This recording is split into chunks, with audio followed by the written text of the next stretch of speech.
killing it, little ice creams. But that event was so incredible, and just another thing that kind of came out of nowhere again. That Epic changed the game with creative. You know what I mean? It kind of popped up out of nowhere. All these people, so many people. There were hundreds of people here because of creative. Yeah.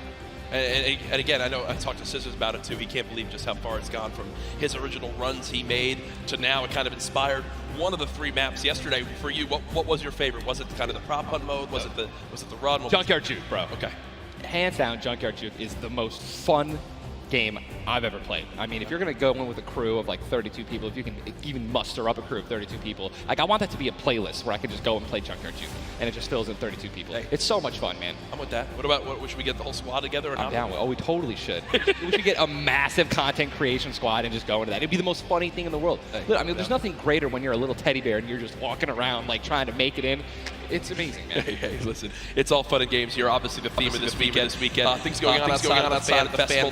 There's also the Battle Redemption. Everyone here got tickets, has the commemorative tickets. So many things to look back on and remember these moments. For a lot of people here, whether they're players or the individuals and fans who traveled, it's their first time to New York City, such a legendary, iconic place to have this major event. You see again the crowd continuing to fill on in, just getting some final things set up for the game so we can get it all launched for you. But trust me, we're all eagerly awaiting the start as well.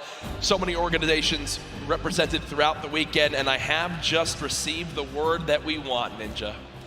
The game is ready to go. I'm ready. The first Vic Roy, man. Who's it gonna be, guys? All right, I want you guys to scream out your favorite duos right now, man. Let's make some noise. Who do you think's gonna win today? Scream it, make it. I want to hear. Oh, it's gibberish. None of it makes sense. I think I hear Mongrel, Mitro. Here we go, ladies and gentlemen. The Fortnite World Cup Finals duo competition begins right now. This is going to be intense. I mean, there's nothing more, honestly, nerve-wracking than the initial launch. Off the bus, man. You're flying. Someone's going to die. Someone's going to be eliminated. Who's going to be the first one? Yep. You don't want to be the first one knocked out in the World Cup. You know, I mean, literally, I knocked him like, you know, it was the first game in the Pro-Am, and that was just amazing. He can't live that down. I don't want to be the first person knocking this. No, for sure. As now we immediately hop on board with my pick to dominate today, Benji Fishy and Mr. Savage, and they're heading right towards Happy Hamlet, a place they've called home so many times, and this is contested. It's already contested. You're flying on into here, Ninja. The early game's so key, and already Benji Fishy trying to put shots down range with that revolver, but area is contested. You see they're kind of split from each other right now.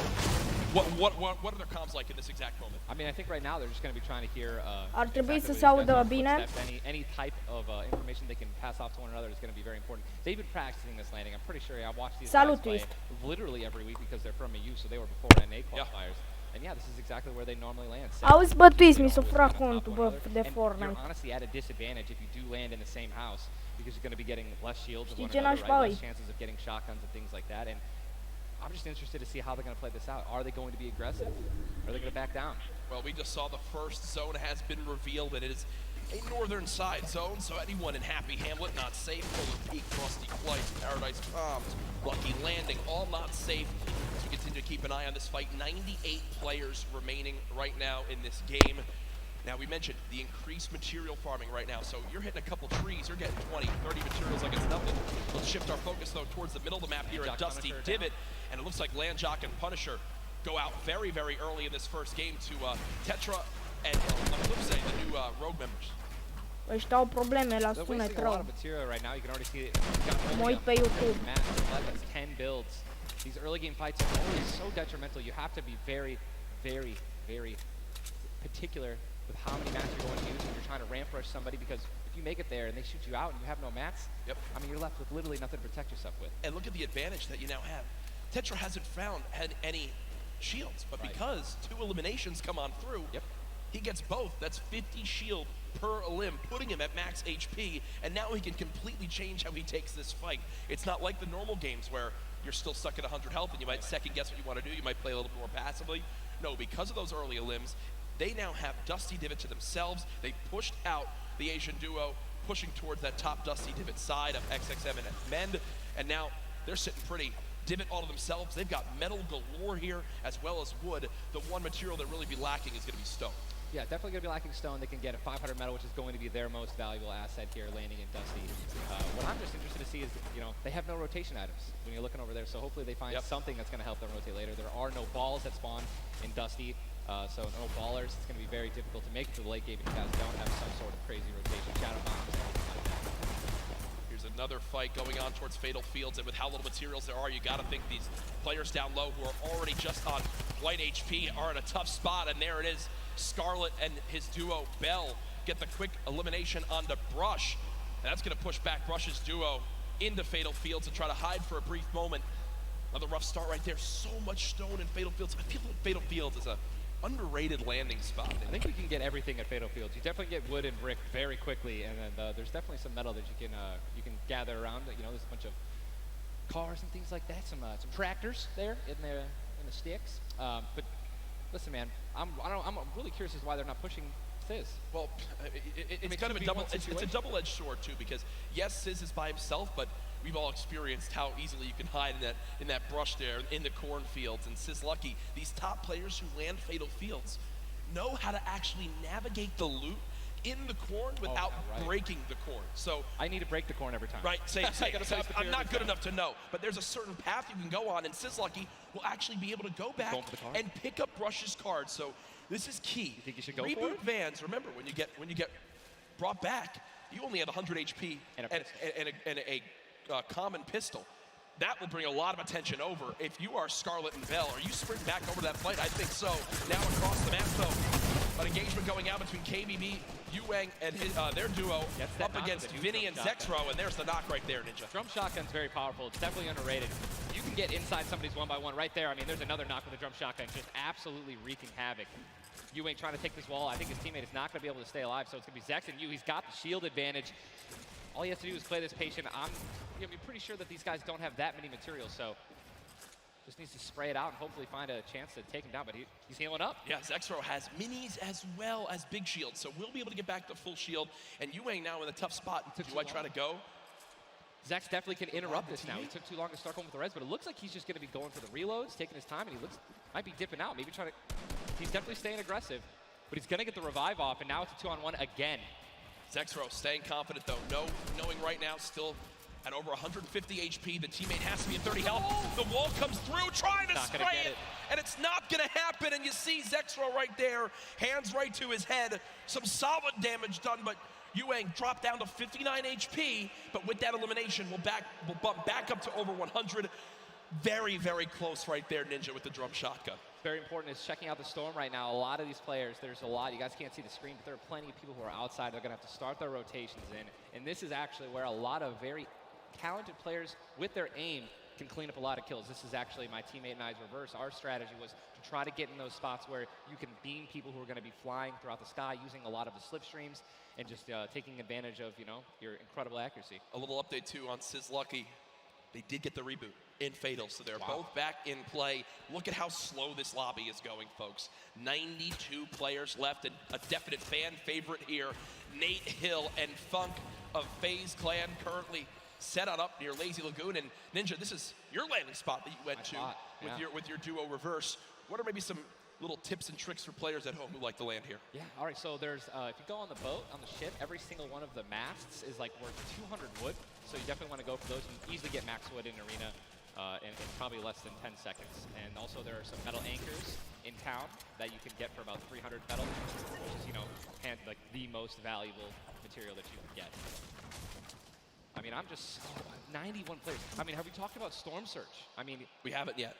I was going to let that be a bridge when we cross it, but because 91 people left. I mean, how soon is it going to be? We're going to have Storm Surge in every game. Yeah, I mean, it's going to be like, this is going to be nuts. If you guys don't know what Storm Surge is, basically the team that has done the least amount of damage is going to start taking damage until they get above the damage threshold. Yes, and it tells the players on their screen what the damage threshold is. If you're used to playing at home, you probably have never experienced Storm Surge in a normal game, but it is very common in competitive because everyone wants to last until late game, earn those extra points, and wind up getting those placement points to come on through. Watching Letwick and Flexi right now, it's so scrappy, Ninja. It's not your normal game where you get to loot up and freely grab everything you want. Here, I mean, look at the inventory. A common heavy assault rifle, 2 heavy bullets. Yeah, I mean, people are not going to be able to loot. They're not going to be able to loot normally. I mean, you have every single spot is definitely going to be contested or have talented players who are surrounding you. You got to be constantly worried about getting sniped from the side. All it takes is 2 seconds of being caught off guard, and you can get dinked twice with an infantry rifle, and boom, there goes 160 health, man, just like that.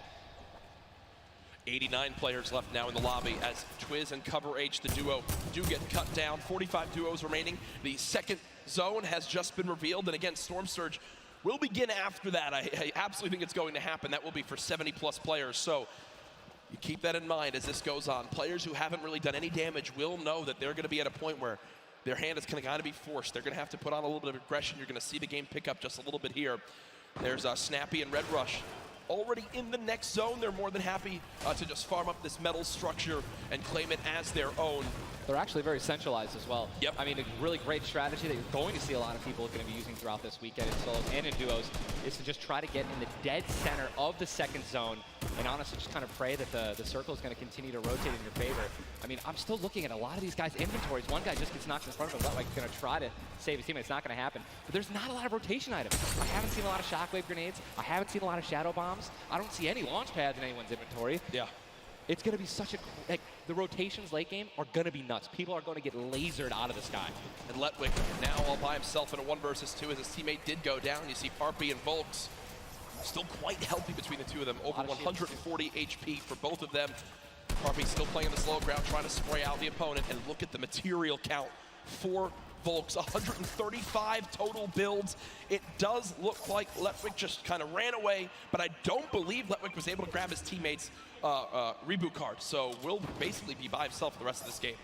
You know, it's going to be almost impossible to perform alone when your teammate is knocked. And there's the Storm Surge warning. These guys are 106 above it. You guys can see that, which means that there's somebody who has 106 damage less than them that is currently below the threshold, and they are going to need to hit some people, deal some damage. And that's actually the beauty of Storm Surge, right? You don't necessarily only want people kind of just lingering around in their 1-by-1s, praying that the circle moves to them. You're gonna see some fights that are gonna be forced to break out because players need to get above that or they're gonna die. They're not gonna be able to make it.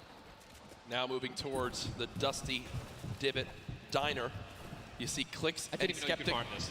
Yeah, the very young duo from NA East, and you just said yourself, I didn't even know you could farm this. Didn't even know you could get down there. This is the beauty of it, right? These are the top players in the world showing off the little things that they know that really no one else can pick up on. Many teams already stacking here as there's so many materials to be farmed up. And for a lot of players, Ninja, once they get maxed, they don't just stop there. They keep farming to have an excess for more if they need to expend a lot of materials quickly. Yes. On the bottom right of your screen, you see a fight going down in Salty Springs. A lot of grenades being thrown right there. That's going to be Serpent and Hype. Serpent and Hype in a pretty decent spot. You're seeing, if you guys can look on the mini-map that we're staring at, every single team is now in the safe zone. Everyone is safe in the next circle. It is moving in. Double heavy sniper is in play. For those of you guys who do not know, a heavy sniper will take out a metal wall. It'll take out pretty much anything. It does 1,500 damage to structures. So if you have 2 teammates who have double heavy snipers, they can see a team, line up a shot of somebody hiding in a 1-by-1 and be able to take them out. And that changes the game completely. Once you hear double heavy, you can no longer sit still ever. Or if you know where they're at, you have to make sure you have at least 2 walls of cover on that side to protect you from the inevitable double snipe. And when we say double snipe, it's as far as 1, 2, 3, shoot. And they both fire at the same time and catch you off guard. There's absolutely 0 time to react. And one thing you guys we've talked about are the rotation items. We got 6 shadows for this guy, and they have a baller, so they're sitting pretty. I think these guys are in a great spot. Absolutely. And you see the zone did just update towards the northern side of this current storm. Storm Surge is now in play, so players beginning to drop. 80 players in total in this game. They will just rotate on out of here. Hype and Serpent don't want the fight. And that's Jay now quite weak. With Storm Surge beginning to tick in. Quentin and Lanouf now having to push a fight as Storm Surge is affecting them as well. And you see it just kind of smites them down from the heavens, and there they go, getting dropped by Storm Surge. Storm Surge, unfortunate for them, but again, with not enough damage done, they do fall below that threshold. Jeez, man, Storm Surge really does just force people into some pretty tricky situations. But again, man, it just goes to show a lot of aggressiveness is going to pay off for teams, man. You don't want to be put in that situation where, you know, you have to desperate and push. Maybe a duo that's better than you in combat. You know what I mean? And Airwax and Nikov just... That's a replay. Was that a replay? They just went down. Airwax Airwax and Nikov are winners. Well, Airwax at least are back-to-back winner of the Pro-Am. Does go down. Airwax double qualified as well. Tough first game for them as they do go out quite early on. 71 players left in this game, 38 duos. Again, it's a slow crawl as everyone begins to drop. Have you ever seen anything like this in competitive? No, I think that the only time that we saw numbers like this were when the circles they didn't really chunk that much and they were more centralized in the beginning of competitive. So really no one had to rotate that much and no one had to fight. So now that these circles are really just kind of moving around the map, you can't really predict them. I mean, you're getting these players who have, again, the great aim and they're just beaming people who are focusing on trying to rotate into the circle. Now look, there's so many people coming from the south right now.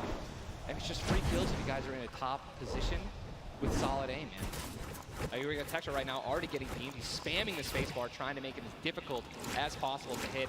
He sees a lot of, look at it, already trying to figure out right now, where's he going to land? Look at all these people who are already boxed up. They're already creating these tunnels. More shots coming down. And he's going to be able to make it. 8 grenades. So that's going to be, I mean, if he can get in a position where some players are already getting focused on the outside, 8 grenades, he might be able to clean up those kills too. Yep, that's right there. They do box up in time. Did take some shield damage, but thankfully they have some minis to replenish that in just a few brief moments as there's Eclipse now using them. He's got his teammate right next door as well. Medkit, looks like they're going to pop that too. Every little bit of HP matters. Saving the campfire for the late game, it appears. Definitely got to save the campfire. In the elimination feed right there. Here's a look at Mongrel earlier with his duo, Mitro. As they're set up currently in this zone, 68 players left. Love watching this guy play, man. I'm serious. I mean, here's, you just check his inventory. Only got 2 guns right now, which is inventory rifle and a combat shotgun. So he has no spray guns. All right, spray guns are, you know, anything to an SMG, tactical assault rifle, SCAR, anything like that. You know, you've got to have a gun that can shoot pretty quickly to kill players and hit players through their 1-bys. You know, very difficult. And look at that healing too, though. Yeah. 5 slurps, 2 slurps. 5 chug splashes. And they already have a slurp ticking. This is insane. They're super close to the zone as well. They don't have to move too far. Yep, and material-wise, look at that, 135 total builds. They're in a fantastic position to make some noise in game number 1. We'll definitely keep up to date with them. The slipstream slowly inching towards where it begins to shut down Ninja, but with so many slipstreams still available in this current zone, a lot of players are going to use that to rotate on in freely without using launch pads or the shadow bombs. Puteți scrieți pe chat că vă răspund. The eastern side of the zone. None of these players really going to be into play. They're going to have to inch a little bit more towards Loot Lake if they want to be safe. Some of the best, I mean, look at, these are the best players in the world, and look how close they are to one another, man. I'm so excited when they actually have to force into these fights. The Storm's going to start pushing them. Look how, I'm sorry, man, I just can't, man. You guys notice also, Stinks, man, these players are so talented. It's going to be so hard to spray through their walls and actually deal damage to them. Yep. So you need things like grenades, like Stinks, right? Little fart bombs is what I like to call them, to force people out of their 1-by-1s and try to shoot them as they're rotating away and trying to build new 1-by-1s to dodge the Stinks. You see the Stinks right now going down on Mongrel, and Mongrel gets immediately ripped in 2 as it seemed like the lobby began to focus him right there. His duo is still alive. With good rotation, luckily. Definitely has a bunch to, to be able to play with. The next Storm Surge has begun to kick on in. Mitro, 12 damage below, will have to begin to put shots down range. The zone pushing as well. So in this position, with the zone at their back, Mitro's goal, spray at players who have to push from the zone. They have one way they can go. They can't afford to take storm damage. They've got to push right out of it. Mitro knows that. Now begins the fire. Dubs just below as well. One of the players who qualified multiple times through solos and then once in duos. They also have some great rotation. 2 ballers still intact. And here's the thing that you just mentioned, all these players who are going to be rotating in, being forced to rotate in, everyone knows that. Very little ammo though. Look, these are the last 9 assault rifle shots in Dubs' inventory. It is getting scrappy, folks. And there's the split. Still though, only 80, meaning combined between the 2, they really only have about 150 shots to work with. The zone still pushing. 61 players left. Reminder, folks, this is game number 1 of 6 today in the duos competition. Dubs does go down as a player got that back. Game number 1 of 6. Mega frantically backing on up, trying to create some space. Will he be able to go? He's going to be able to pop that slurp. He's got the Storm Surge on. He's trying to be aggressive. Oh, he's still below, right? He's going to need to be aggressive. He won't even have time to revive his teammate. His teammate got finished, actually, so he's got all the shields in the world. He can get back up to full health. Storm Surge is still ripping him apart. That slurp is barely keeping him alive. Hitting him for 25 damage every time it winds up ticking. There it is again, dropping on in. Mega's hand is forced. Some big damage right there, still below. as players are continuing to drop all around, but Mega doing a solid job of keeping himself alive right now through the storm surge. Fantastic composure, again, one of the young players on this stage looking to try to secure the title of Fortnite World Champion. No more dubs. The duo still okay, down, so now above. Finally above. Yep. Finally above, and guess what? The most important thing to realize, guys, look at that rotation. Yes, he's alone. Yes, his teammate's down, but he has an incredible kit to not only make it to late game, but maybe even clutch this win out. He dropped the shotgun. Okay, there you go. Got the combat shotgun, one of the greatest shotguns to have late game. Does incredible damage, long range and close range. And all the guys, the circle just rotated now into the storm. Massive amounts of distance needs to be covered. This storm surge is insane. It's still going on. Finally taken out, 52 players left. And this is where things are about to get serious, guys. Thomas drops some ammo right there for his teammate, Inclusia. And you see Thomas, that epic infantry rifle, one of your favorite weapons, Ninja. Oh, what is so good about that assault rifle? It 100% rewards pinpoint accurate players, right? There's no bloom necessary. Your marker, your aim is right on their head, boom, you're gonna get that headshot, you're gonna get 80 points of damage. And there's now the upgraded versions, the Legendary and the Epic, have 10 shots instead of 8. So I mean, it just packs a punch, man. It can really catch players off guard, and that's exactly what you're going to need when you're playing against these top players who will literally build and protect themselves when they get shot once. Folks, there are 45 players left in this very, very small zone. We are now on our 6th storm. You see it's about to begin to move, and players will frantically have to go across the map. Zayt and Saf right now discussing exactly what they should drop, pulling up their map, looking exactly where they have to go. 44 left in this one.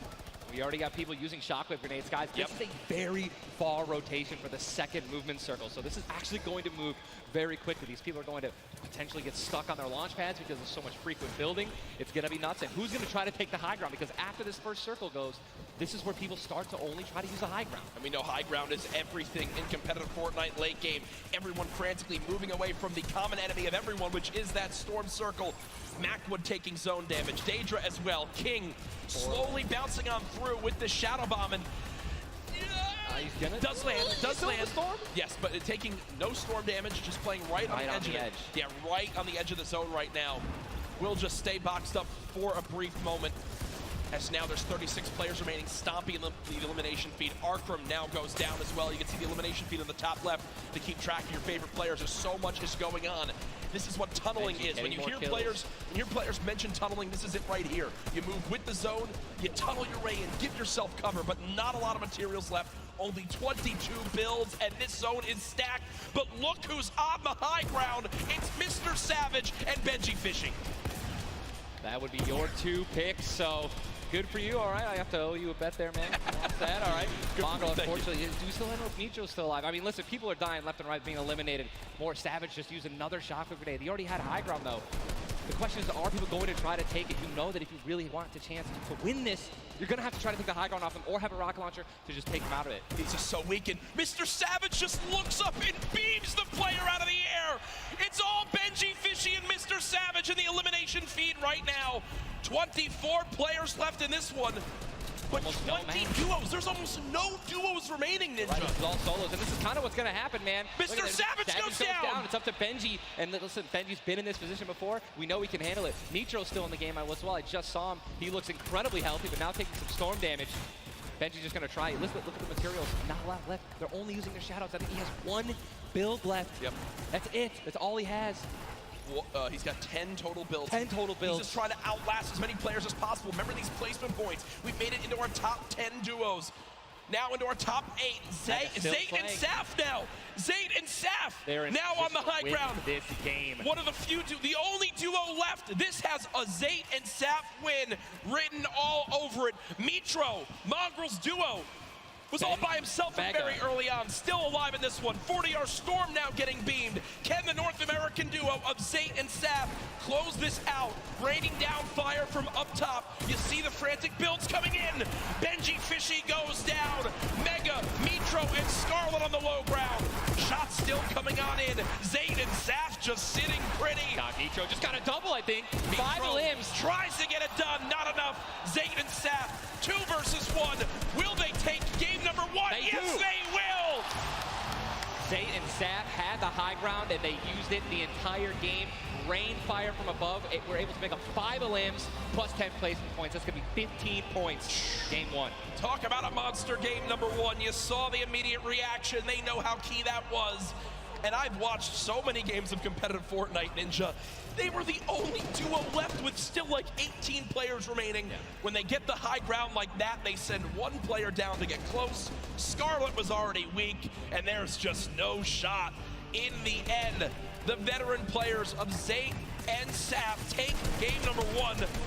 And you know, Ninja, that was a big topic of conversation. Players with LAN experience, players who've been around the Fortnite competitive scene at these major events for a long time. Will they let the nerves get to them? Guess what? The answer is no. Zate and Saf take game number 1. Kept their composure. It was absolutely incredible to watch, man. And seriously, these guys have been absolutely dominant in the World Cup qualifiers online. And it's only fair that they continue to show their dominance here at the actual World Cup stage. Brilliant performance. You know that their game plan is always last as long as possible. Absolutely. But the fact that they made it through those storm surges, even with them not getting very aggressive, they had 0 elims down to those final few moments. Mr. Savage and Benji Fishy, we have to talk about them for a second as well. The European young duo, they were on the high ground. It was looking good, Ninja, but so many players focusing them, the shockwave grenades as well, and they had no healing left. It's unfortunate, man. We have a group full of these players who are literally the best in the world. They know exactly how to win, right? So if they don't have the high ground, they know that whenever there is a moment that they have to shoot the high ground out with rockets, shockwave grenades. I think that's actually what happened. I think someone shockwaved up and knocked them off the high ground. Yep. But when you have shield like Zayt and Naftate at the end there, and that high ground, I mean, it's over, man. What a sigh of relief Incredible, for those two. Incredible first game. And we're only just getting started. We're only just getting started. Remember, 6 games being played today in the duos competition, in which $15 million will be rewarded. Tomorrow, we do it all over again, except with solos. So you want to stay glued to the streams here for the Fortnite World Cup Finals live from New York City. Use the hashtag Fortnite World Cup. Get involved in the conversation. Send to Ninja and I your thoughts after game number 1. Who surprised you? What are you looking forward to in games 2 through 6? For me, other things I noticed, man, you've got to be on your A game. When it comes down to taking note of where you are with the storm surge, those were longer storm surges that have lasted than I've ever seen before. I've honestly never seen Storm Surge affect the game so much. Yep. Because here we are having 80 people left after the second circle. So you know what I mean? Like, and these guys, they're not going to let you hit them. You know what I mean? And if you want to put shots on these guys, it's going to be when they're flying in the air, rotating, which you also expose yourself to a sniper shot. You know. Absolutely. High risk, high reward, man. Right? It's Let's see how these guys change. I wonder if the guys who did get hurt a lot by the Storm Surge, are they going to make changes in the second game? Are they going to be a little bit more aggressive and trying to deal some damage as they rotate? That's what I want to know. That's a great way to think of it. I know there were so many people that want to give their thoughts on these games, but over at Unreal Island, we've got our very own Sundown with his thoughts on game 1. Thank you so much, Courage and Ninja. And the first match of the duos competition is over, and the Victor Royale's experience wins out. We talked about Energy Zate and Ghost Saf and how they've been playing so long together, and that endgame was a prime example of textbook Zate and Saf. We're gonna re-roll it one more time, and we're gonna break down kind of how they were able to keep the control. Now pay attention right away. You can see on the backside, Saf has one angle while Zate is going forward, and they're moving back over the tarps they've already established, but the angles they take make sure they're covering everything. They hear the shots below, they're putting the fire down towards them, and Scarlet is able to pick up Mitro, but doesn't have enough to get out. Zate and Saf, 5 eliminations, Victory Royale, 15 points, showing that their competitive experience, their experience on stage and at major LAN events is winning out right now. They say nerves, what nerves? We might as well be playing at home on our own stations because they are just that good. Match 1 is over. Time to get back over the stage for match 2. Ninja and Courage, take it away. Thank you very much, Sundown. Great stuff as always there from Unreal Island outside of the venue, enjoying the event themselves. But again, game number 1 in the books. Obviously, so many updates to see exactly where we stack up. In the end, those final moments can be so hectic. So before we hop into game 2, we will have a standings update for you all at home. Who do you think's up top of it right now? Well, guess what? It's Sap and Zate, but and Benji, Mr. Savage, man. Just incredibly clutch solo moves and plays. Both of our predictions. Both of our predictions, and they're still up there. Guess what? Imagine when they're healthy, and when they actually get some good rotation items, I'd love to see how they're going to play in the late game, man. Placement points so key. You did a great job pointing out Mitro at the end. Not only does he stay alive, not only does he perfectly use his materials and his movement items, but he somehow finds 5 more limbs, putting his team from probably an abysmal game 1 to top 3 in our leaderboards. Again, here are your standings from game number 1. Dubs and Mega, they wound up making it through as well, and that's because of Mega staying alive too. Absolutely, incredibly talented duo, man. Honestly, I'm looking forward to seeing what Aiden can do, and Sean, so hopefully they step it up in this next game. Game 2 is about to get on its way, man. Are you ready? I am ready. Ladies and gentlemen, in this sold-out arena, are you guys ready for game number 2? Oh yeah, they are. Oh yeah, they are. 8, 7, 6, 5, 4, 3, 2, 1. The battle bus has launched. Game number 2 of the Fortnite World Cup Duo Finals is underway. Again, I'm just going to keep saying it, the most nerve-wracking part of any competition, but definitely Fortnite for me, is the second you jump out of that bus. Yep. Right, once you hit the ground, once these players hit the ground, they're going to definitely have hopefully less nerves, going to get back into the flow, back into the farming mentality. And man, I'm looking at these llamas on my screen, and I'm just hoping that they find them. There's nothing greater than finding the new upgraded llamas at 350 mats. Dude, they're insane. And they're everywhere. And look, wait, look at the map. Look at the north side. You've got 3 llamas in a very small area. And many players have gotten better at spotting llamas from very, very far away. I mean, the one thing I tell, I was telling my teammate Malachi, I was like, listen, man, sometimes you just actually have to tell yourself, hey, we should probably look for llamas as we're flying in, because usually you're looking for players who's going to be landing next to you. But if you actually keep an eye out for that adorable pink, purple, and blue llama, and there's one. I mean, look, you're just going to get rewarded with shield, rotation. There's shadow bombs, campfires, minis. I mean, these are incredibly valuable. And remember, materials get capped at 500 of each type.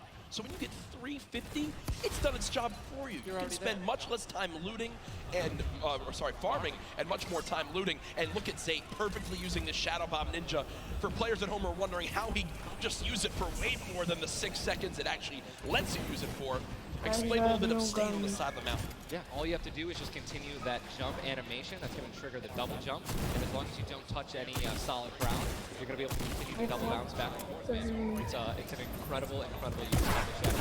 You're probably going to see a lot of players like that in the late game off of other people's builds. It's just way more difficult to do that off the mountain, by the way. Don't leave, don't leave. Now take a look. That storm is far side of the map, and this storm is very far. Great point to bring up there. We can see on our side, the zone right now basically gets cut off at Dusty Divot and Neo Tilted, and the rest of the north side of the map are in play. So everyone near the middle and south side will have to move, and you see the elimination feed very early on. Elevate does get cut down, so a tough start for the duo from 100 Thieves right there, as you've got to wonder if Arkram's still alive.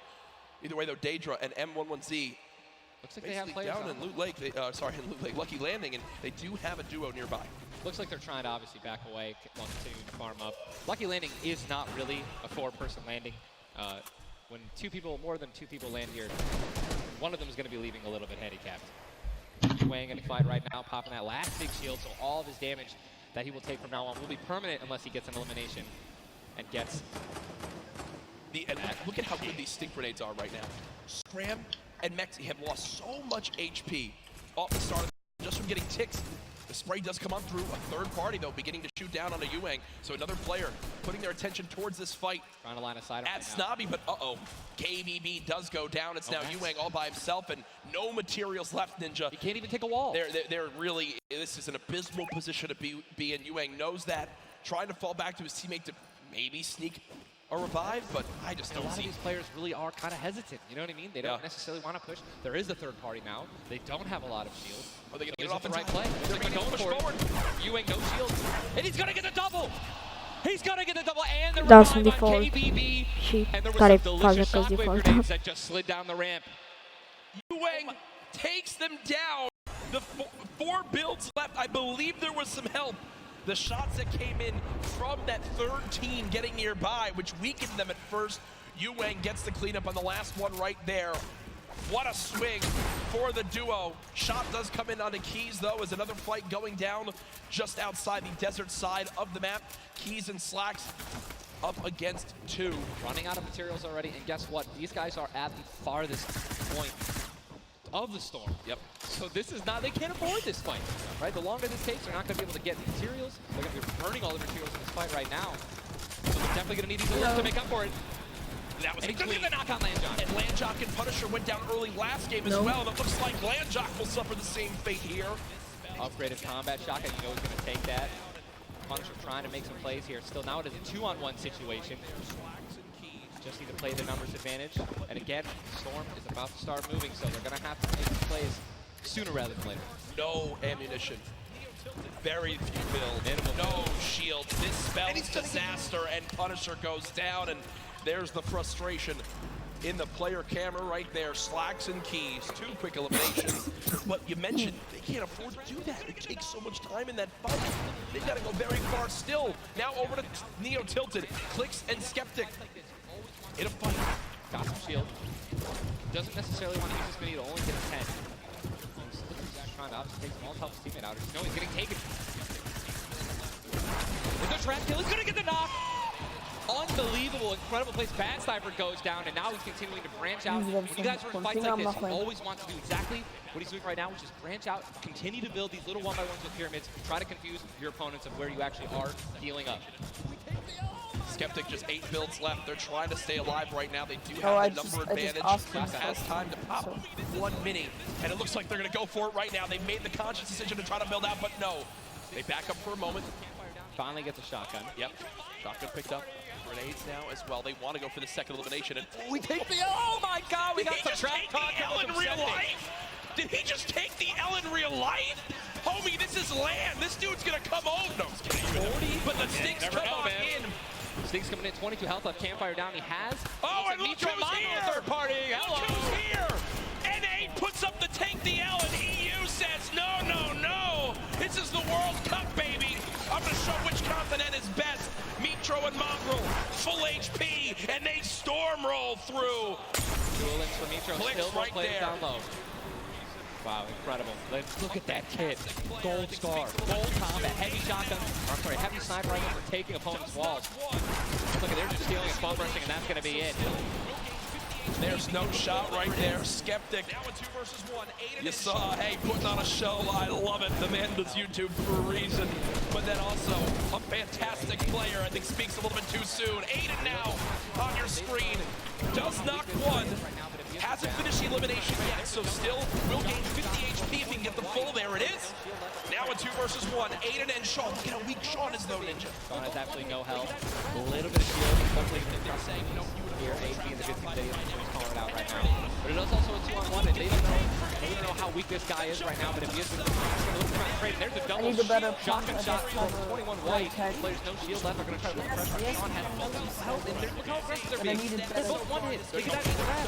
They're going for it. They're saying, you know, you would have thrown the trap down by now. And there it is. And look at the take from Aiden. The jump out to the side. And they'll be rewarded with shields, with materials. And look, Aiden actually, there was 2 big shields. Yeah. Aiden's got the full health. That's incredible, man. See the stats so far this game. Aiden has done 434 damage, has taken 312, and he's near backup to max health. I know Aiden is a crowd favorite here. Every time the camera goes on, there's a big cheer from this sold-out arena. For those of you guys who don't know, the storm is about to update right now. We just saw our second one forcing everyone out of the north and east side of the map. And also, guess what? Every single llama was found. Yep. All 5 llamas have been found. So we have some probably high material players right now. A lot of rotation. Oh my god, I see him freaking out, man. Looks like a lot of people. I love it. Yeah, we're looking around. They're all gone. There's only 1 airdrop that's left. A lot of players. It's very difficult, man. Going for airdrops is super risky, but look at and what's kind of funny with this zone is you see the bottom right side of the map, the slipstreams are there to basically help everyone from the southeast and south side of the map easily into this zone. So if you kind of sit outside and wait for players to move in from the slipstream, you might be able to deal a lot of damage. And remember, you might think, oh, well, there's no way you're going to get elimination. I'm not even talking about that. I'm saying 3 damage for Storm Surge, and that comes into play because it is going to happen very, very soon here. We're about a minute away. It literally looks like we've been watching nothing but action. But there's 84 teams, 84 players left still. Yep. I guess that's a testament to our observers backstage. Great stuff to them. Sizzlucky does take a bit of storm damage right there. Chug splashes in the inventory, and Ninja like a dolphin. Chug splashes have came into this game and they've completely taken competitive by storm. Are they the best healing item currently in this meta? I think that, you know, there's a lot of items that get added where, you know, not everyone is all unanimous about it, right? Some people do not like it. But let me tell you something about these splashes. I don't think I've ever seen more positive, you know, reactions from an item being added than when chug splashes were added. I mean, nothing but positivity on Twitter. It was absolutely incredible. I woke up to some delightful posts. Delightful Just some delightful posts. Yeah. Those of you guys who don't know what they are, each one splash, they come in packs of 2. You can stack up to 6. They give you 20 health or shield, whatever you're missing. And they're instant. You throw them down the ground, and they can be used to heal you and your teammates around you, as well as, if you really want to be a troll, your enemies that you've knocked. Here are Mongrel and Micho in the zone, and you talked about this inventory. I'm going to come out and say it right now. There is no way someone in this lobby has a better inventory than what Mongrel has right now. And when you come into this, they were already in your top 3. So they're in a position right now, Ninja, where they have a pop-off performance right here. With only 6 games being played after the first 2, they could be your leaders. Absolutely. I mean, they were only 2 points away from first, man, and they didn't even win the game. And Mongrel went down early before placement points were even rewarded. So, Sean and Aiden in another fight with Quentin and his squad. Sean trying to take some walls here. And he's out of light ammo. Out of materials. And he's out of materials. So he can't even spray right now. The only thing you can do is spray an AR, and that's not really going to be effective against top players if you're actually trying to take walls. Well, the player tried to drop a trap down low to bait Aiden, but Aiden does not fall for it. This seasoned veteran trying to cover his back. Players begin to spray on through. Stink bombs dropping, and there's one of them. Another shot comes in. Gets his shield. That's why he went for the thirst. Yep. And grabbed the max. 365 max now. He was on more than that. He's got Get out of the stinks. They've got to get out of the stinks. So weak. Look at how weak they are. And only they can get both Sean and Aiden. I think that's exactly what they should. They split up. Now he's trying to take them one by one. He's getting pushed by more than one person. Quick reaction from Aiden, but this looks like it could spell disaster for the duo. Damage dealt 639. He does go down, though the quick edit comes Making through. plays. Now it's up to Sean. Can he clutch it? Only 2 HP. Got some minis. Picked up some ammunition now for his minigun. But it looks like Spades is way more healthy. And obviously there's 3 other players who are around as well. What's he going to do? Looks like he's going for high ground. Smart like It's got what he's going to do. We both freaked out. Put himself in a nice pyramid. For those of you guys who don't know what a brick or a metal pyramid. Big thing to know, look at his zone. He has to push. That's it. He has to push. He has 52 health, but the zone is right at his back. He's got to remember the famous. Don't even worry about Storm Surge. They're 446 above as well. As a shot, and he's going to be taken down. I mean, that's just the worst position to be in any competitive game, is being weak, low materials, low health, and being forced to push in. Every time you watch Aiden, and whoever he's playing with, they are always the most aggressive, it appears. If you remember the famous moment, I think for me, arguably one of the most famous moments in Fortnite competitive history was the Itmerks and Aiden duo, where they made it into the big bonus about a year ago, and a crowd popped off. Well, they're always scrappy getting into eliminations. Here, the stat popped up for a second. Aiden and Sean had done 680 damage in the game. The average in the lobby was 80. They were 600 above in this lobby already. Unfortunately, though, you fight that much, there's a higher chance of you going down. Speaking of potential fights, here's Sizzlucky and Rush, who we saw earlier on in the last game at Fatal Fields, struggle to stay alive. Now in another tough spot, as they're both low on shields and low on health. Decent rotation items, 2 shadows on launch pad. Again, I always want to keep stressing that, because these guys have some launch pads. One shadow can get you into another zone. Yep. It's going to hopefully get you those places. That was the top 5 leading into this game. You see elimination updated again right there. But yeah, as you said with Aiden, we mentioned earlier, are people going to change how they're going to play, right? Are they going to do it tough? And guess what? I'm pretty sure we can say that Aiden squad is not doing anything different. They're being incredibly aggressive. They're putting the damage down. And unfortunately, there were too many players with advantage that they were in. And that was the top 5 into this game. You see it again right there on your screen.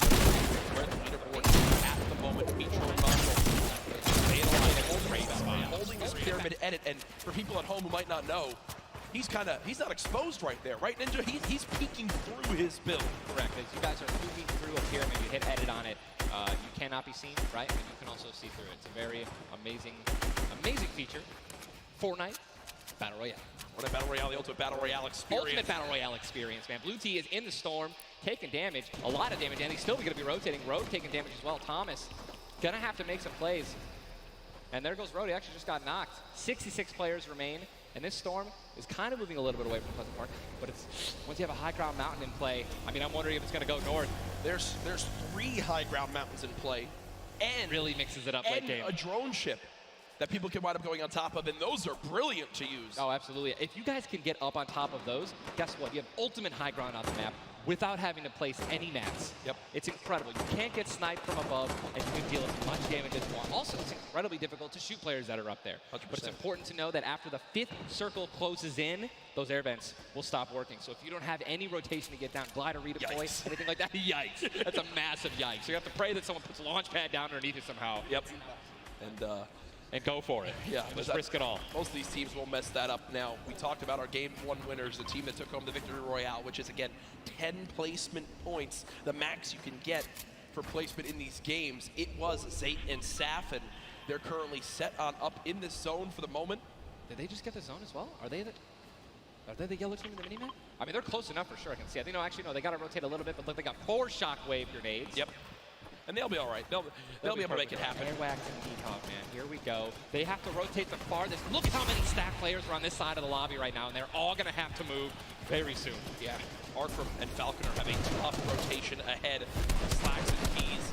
Watch them fight a little bit earlier on against Like Landjock and to pop Punisher. those heals till his teammate comes in. Yep. No, he missed one. Did miss. No, his teammate's full. Teammate's full. Don't Okay, worry. it doesn't matter. Geez. Teammate's full. I was playing with Myth the other day, and he was using a lot of chug splashes without me, so I'm really sensitive on it. We'll Still really sensitive. We'll let you and Myth handle that one. As again, it seems like some tension there, but we continue to move on in this fight. This is game 2 of 6, folks. The matches will be going on throughout the day. 62 players left in this one. 35 duos. You see Arkram and Falconer. It looks like they did a duo shockwave to try to fly across the map together. Good teamwork. As the frantic rotation begins to move on in, more Storm Surge will soon begin to come into play as well. Jack, I have a question for you, man. Yes. Once these circles start closing in, they're so small. What do you think is the play? To rotate in right away once it's revealed if you're far out, or to wait and be the last team? For me, it completely comes down to what you have left, what you have in your inventory, where you are at, the leaderboards as well. If I'm in a position where I know I need to make some ground up on the leaderboards, I want to rotate early and try to begin to spray back on the opponents to get some free eliminations. Yes. If you get the zone on you, you begin to just build on up and get that height so you can spray on down as well. In this one, though, again, all comes down to rotation. If you have nothing to rotate with and you're far away, I think you play late and hope someone else drops a launch pad near you and use that community pad to your advantage. Yeah, we're looking over here at Yuang, 3 eliminations, sitting here with some very good materials, and definitely a very delicious loadout. Anyone with a heavy sniper and a blue SMG in a combat. And remember, he started the game in Snobby Shores with that clutch when KBB did go down, so they're still in this one He because still of the has clutch that beautiful blue combat where he clutched it with, man. Yes, he does, and all the materials you could ever ask for it. Nearly 100 builds in this one. You see they're marking right now. I think they have a double heavy sniper combo. They're either marking double heavy or they're saying, focus this, the zone's closing there. We're gonna find out soon enough. It literally looks like he's marking exactly. He's trying to look and see. Yep. Oh, they do have a double heavy sniper. And Ninja called it. The man knows. They see someone. And no! You guys saw the pyramid. It's exactly what Jack talked about earlier. You need 2 walls, 2 layers protecting you from one of those walls so that double sniper will not take you down. But they've got the tools, the key to open all doors, as I put it. And this zone, Ninja, it just moved over a mountain, man. It just moved onto the side of the mountain, so high ground will be in play. But at the same time, Ninja, half of the low ground still in play, so it's not as bad a position for the low ground players. Here's a look at Mongrel and Mitro. Remember, Mongrel did go down early on in the last game. He's got to back on up because he's burning through materials very, very quickly. They're far above this Storm Surge, so they're good for the moment, and there's the replenish from his teammate in Mitro. 64 total builds left. Always see them doing this. They always split half and half match with one another, and then they go and collect the others. And it's just a perfect way of making sure that you guys have equal material. Look at how weak Saf is. Saf just sneaking up through with that Shadow Bomb. The spray coming in from Mongrel. Stink Bomb is hit as well. Everyone focusing these players on the outside. They've got the minigun firing too.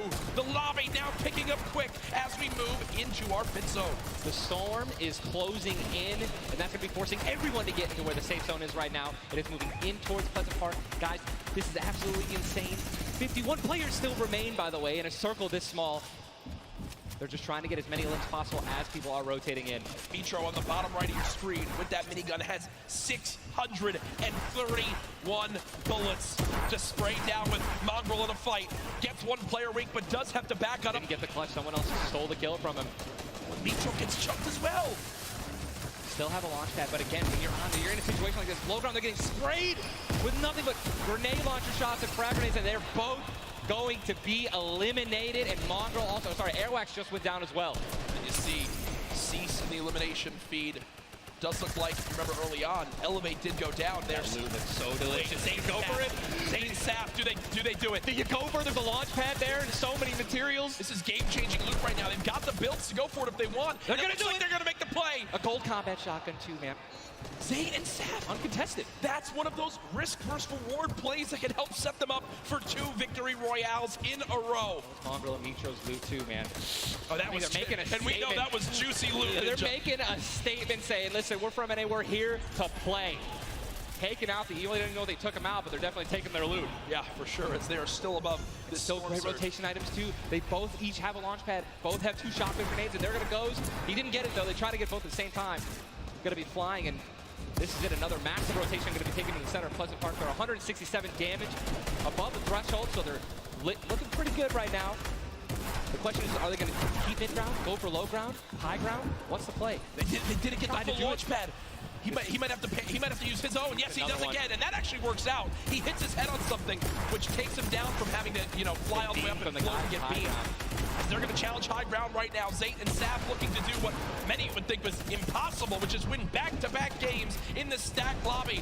Just saw Falconer in the feed as well. Arkram with an elimination too. 19 duos left as we're moving towards the placement points, Ninja, and these duos know exactly that. 3 points if you make it in the top 15, which could be the difference between first and dead last. What are they going to do? Are they going to prioritize rotation in and not taking damage, or are they going to try to play it a little risky and go for the elims? If you're going to be going for elims, definitely open up to a lot of spray, shotgun shots, AR shots, someone suddenly taking the high ground on you. So it all depends on how their play style is going to unfold, man.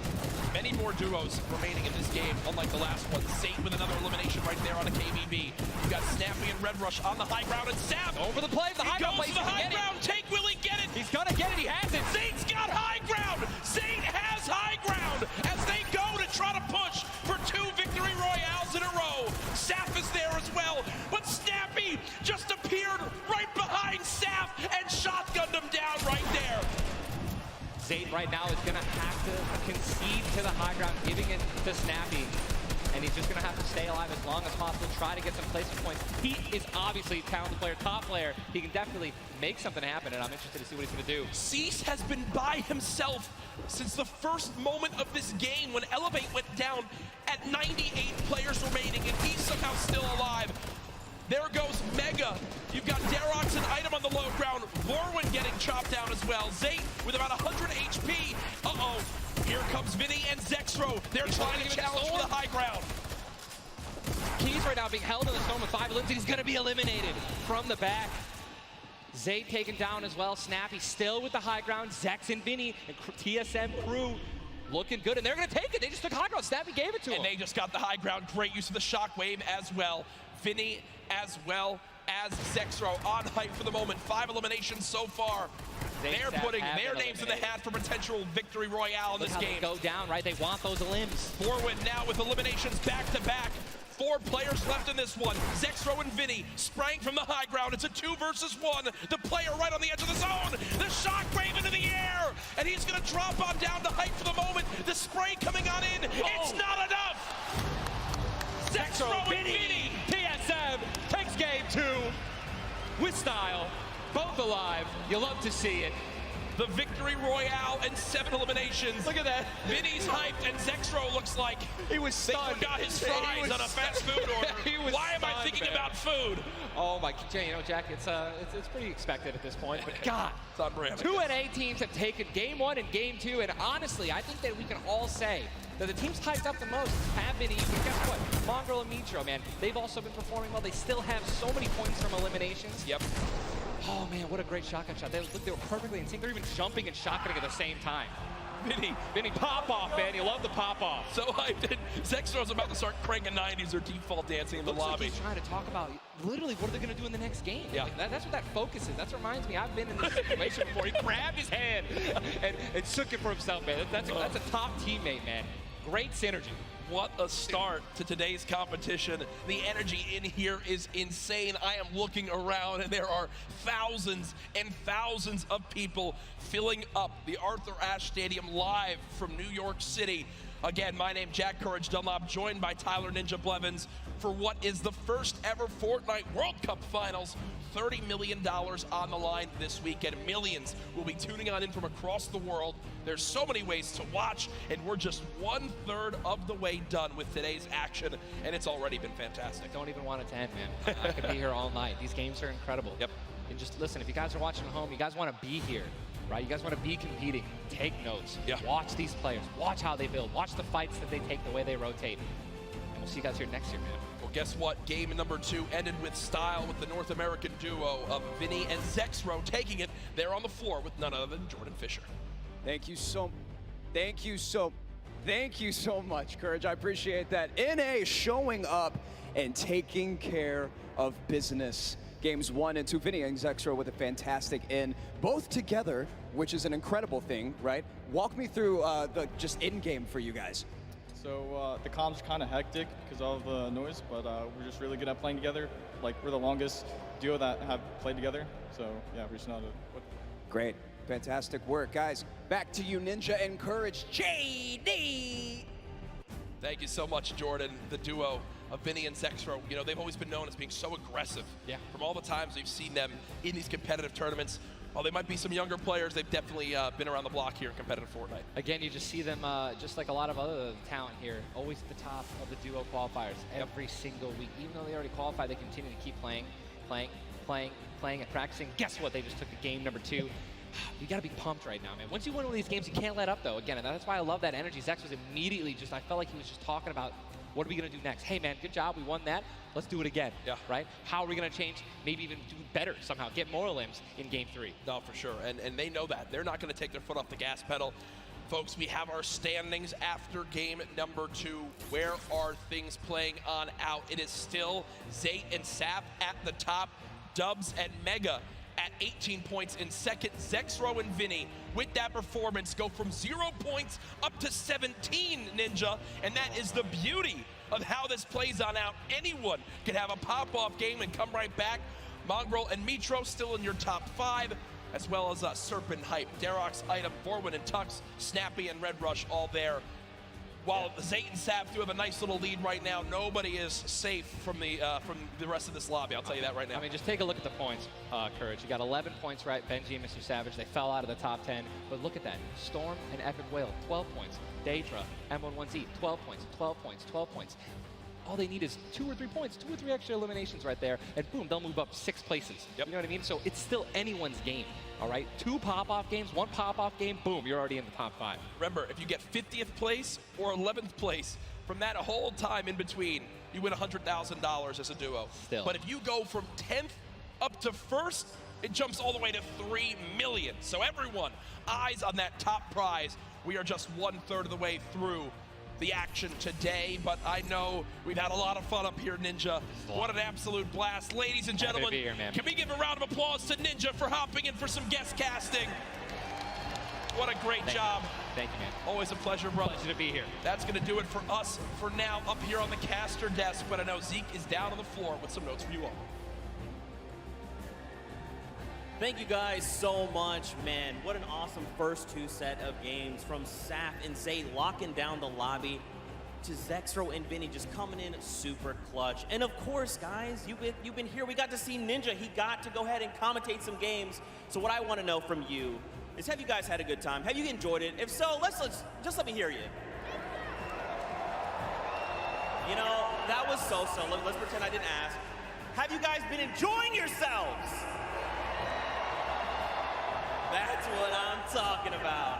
Obviously, we've got quite a bit more games left to get through, but, you know, if you've been watching for a long time, you know I'm a big fan of everyone that loves Fortnite. It's all about bringing people together.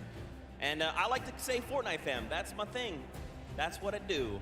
And you know, there's actually a lot of people from around the world that have come here to compete, to watch, to be part of all of this. And I thought, what better way to give back to you guys than to teach you how to say Fortnite from all around the world. So in just a moment, we're going to take a look at a video, and I can't wait because this is actually the first time I'm seeing this. A lot of work went into making this happen. So I can't wait for us to watch this together. Let's take a look.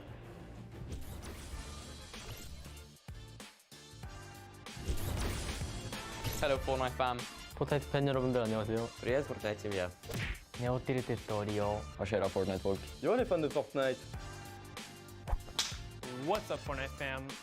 Fortnite 팬 여러분들. 안녕하세요. What's up Fortnite fam? Hey, 저는 Fortnite fan. What's up Fortnite fam? Was geht, Fortnite-Freunde? 冠军等着我们。 What's up, Fortnite fam? Yo, what's up Fortnite fam? Are you trying to do the floss? Sorry, I'm texting. What's up, Fortnite fam? What's up, Fortnite fam? What's up, Fortnite fam? What's up Fortnite fam? E aí, galera do Fortnite. What's up, Fortnite fam? G'day Fortnite fam. Bonjour, comment ça va les fans de Fortnite? Good day, Fortnite fam. Cheer off Fortnite fam. What up boys?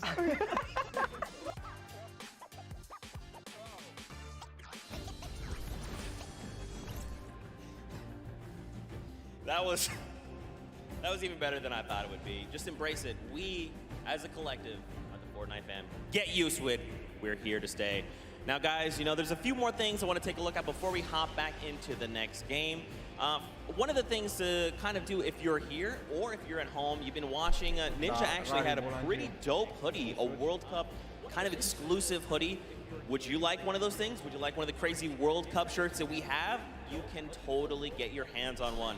Head on over, retailroad.com. Get yourself a nice shirt. We've got some hoodies. We've got hats. We've even got the little drone that's the battle bus. It looks amazing. The top balloon is actually the drone, so you've got the bus that's literally flying around. You best believe I'm going to pick one up and mess around with my family. They're not ready for it. But there you go. There's some on your screen. Also, that Drift shirt, by far, my favorite piece of merchandise ever. Those of you that really do know me, you know I love Drift. He's easily my favorite character. But just some cool things. If you're looking to get some World Cup exclusive thing, go ahead and take a look. Now, for those of you who have also been watching kind of all 10-week qualifiers long, you know we love Golden Boy. And there's actually one thing specifically he was kind of telling people as we were going through interviews. And that was, hey, when we get to New York, you're going to be in my hometown. Let's catch up and get a slice of pizza. Now, I know you're thinking, wait a minute, Zeke, what about like everyone else? Why is it just Golden Boy? Well, he's a Golden Boy and he's selfish and he wanted the pizza off for himself. Get called out. That's right, now the world knows. But a few of those players actually took us up on the offer. They went out for some pizza. They had a night on the town. So let's take a look together and check this out. Canicul. Capa citește ca. Da, canicul, New York City. We got the Statue of Liberty, Central Park, the Empire State Building, and the first ever Fortnite World Cup Finals. I couldn't be more excited about the greatest Fortnite players from around the world coming to my hometown to duke it out. But before the action started, I took World Cup qualifying players Aiden and Chinkin out to show them the Big Apple, starting with PC Gaming Cafe, Waypoint. What's up, boys? Hey. Welcome to Waypoint. Good to see you. Good to meet you. Good to meet you. All right, fellas, let's go and grab a drink. Let's go. All right.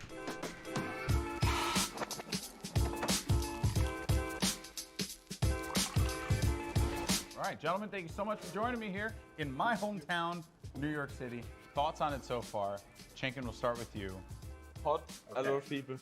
Yeah. Hot and a lot of people. I'm sorry, but also welcome to New York. That's kind of the way it is out here. Where are you from in Austria? Austria, like I'm near Salzburg.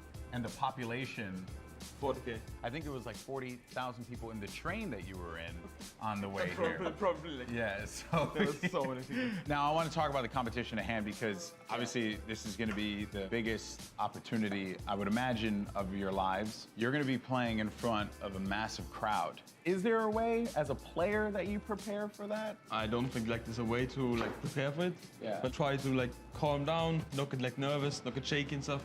Yeah. And then we should be good. Like. It's still crazy having like a live crowd. Yeah. I try not to take tournaments like too seriously. If I play relaxed, I feel like I do better. I remember when everyone's like, this guy looks like he's just chilling on his couch at home, the casters, and it was like, I was just relaxed, you know, and just I feel like I played better. Okay, so gentlemen, we're going to be heading off to some different sites around the city. We're going to go to Washington Square Park, so let's go and check it out.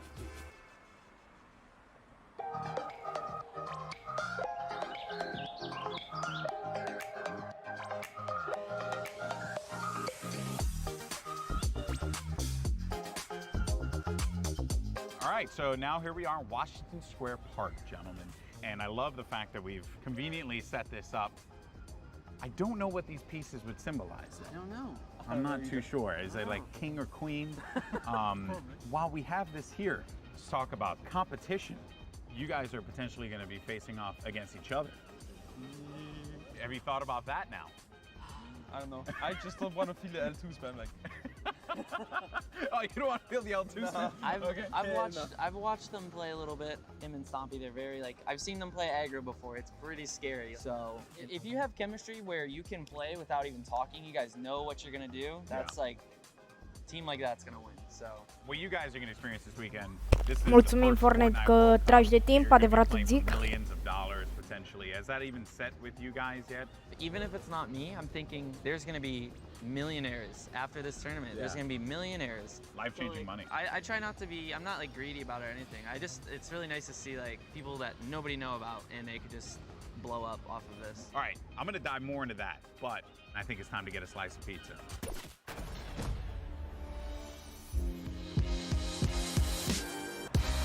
Take you out for a good pizza. We'll get some pizza. To give everyone pizza. Yeah, I'm gonna show up with 2 giant boxes of pizza. Pizza. Say I won't, Bala. Say I won't. And I kept telling people, hey, I want to get a slice of pizza with you. You know, all the players, and they all ignored me. You know? So thank you guys so much for coming out. I really appreciate it. Obviously, this has been an incredible journey for you all. You're now on the precipice of one of the biggest events in the history of all competitive gaming. I'm happy that it was a fair chance for everybody, you know, open qualifiers. Yeah. You could have no exposure, but if you're good, you get in the tournament. So yeah, I'm just really thankful to be here and I'm gonna enjoy my time here. Yeah, we just try to like make our fans happy. I'm really looking forward to play on the stage in front of 100,000 people. Do you feel like the fans and how they've been supporting you all on this road to this, do you feel like that adds a little bit to this pressure? Honestly, it's just more support for me. I feel more like happy to be here when there's all these people, whether they're rooting for me or other players. Fortnite's grown so much, and I just can't wait to see all like the crowd, and I know it's gonna get bigger and bigger every event, so. Fellas, best of luck at the Fortnite World Cup this weekend. Seriously, nothing but the best for you, but we're in the thick of things here in New York. So I think we gotta get some more pizza. You guys down? All right, let's do it. New York's got everything, and this weekend, most importantly, it's got the Fortnite World Cup. Now that these two have had their slice, let's see how they handle the competition.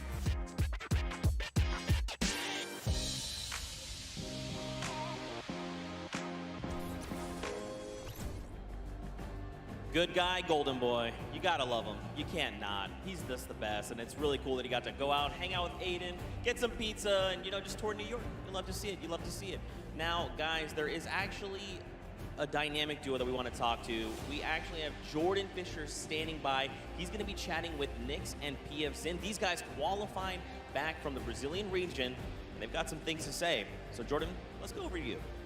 Thank you, my friend. I've got Nix and PF Zin here. Nix, you have been absolutely dominating in the last few weeks, especially where the solos and the duos are concerned, being the first Brazilian player to qualify for the World Cup. Can you talk to me a little bit about the dynamic that the two of you share as partners?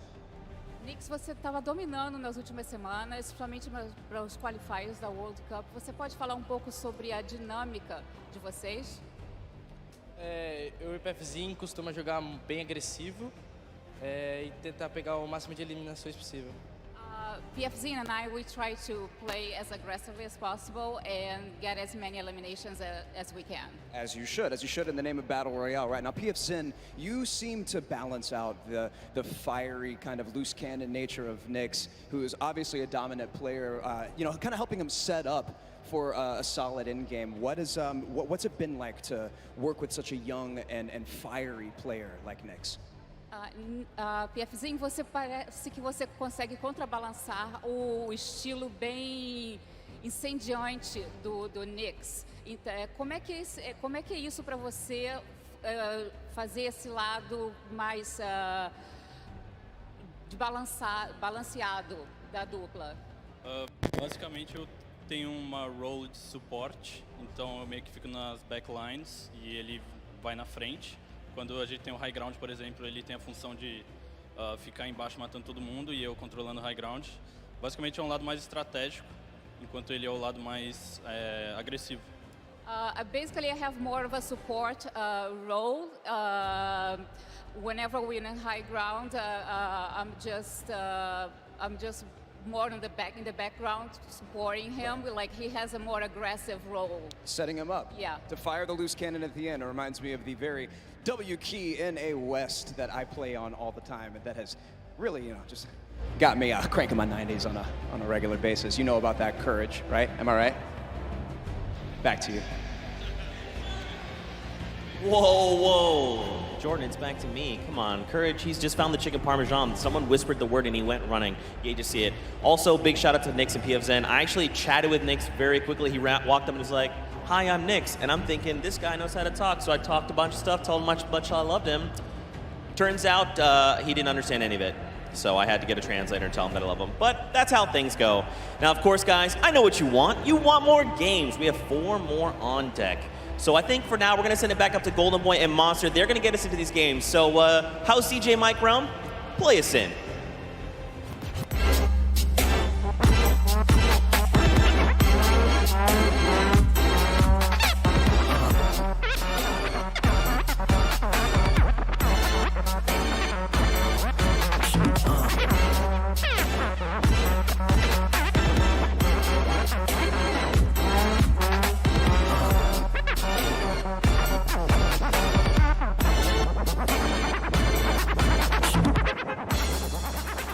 All right, huge shout out to DJ Mike Realm, spinning the 1s and 2s here at the Arthur Ashe Stadium. Golden Boy alongside Master D-Face, Boricua Boys back at it again, looking to bring you the fun as we have games 3 and 4 on deck.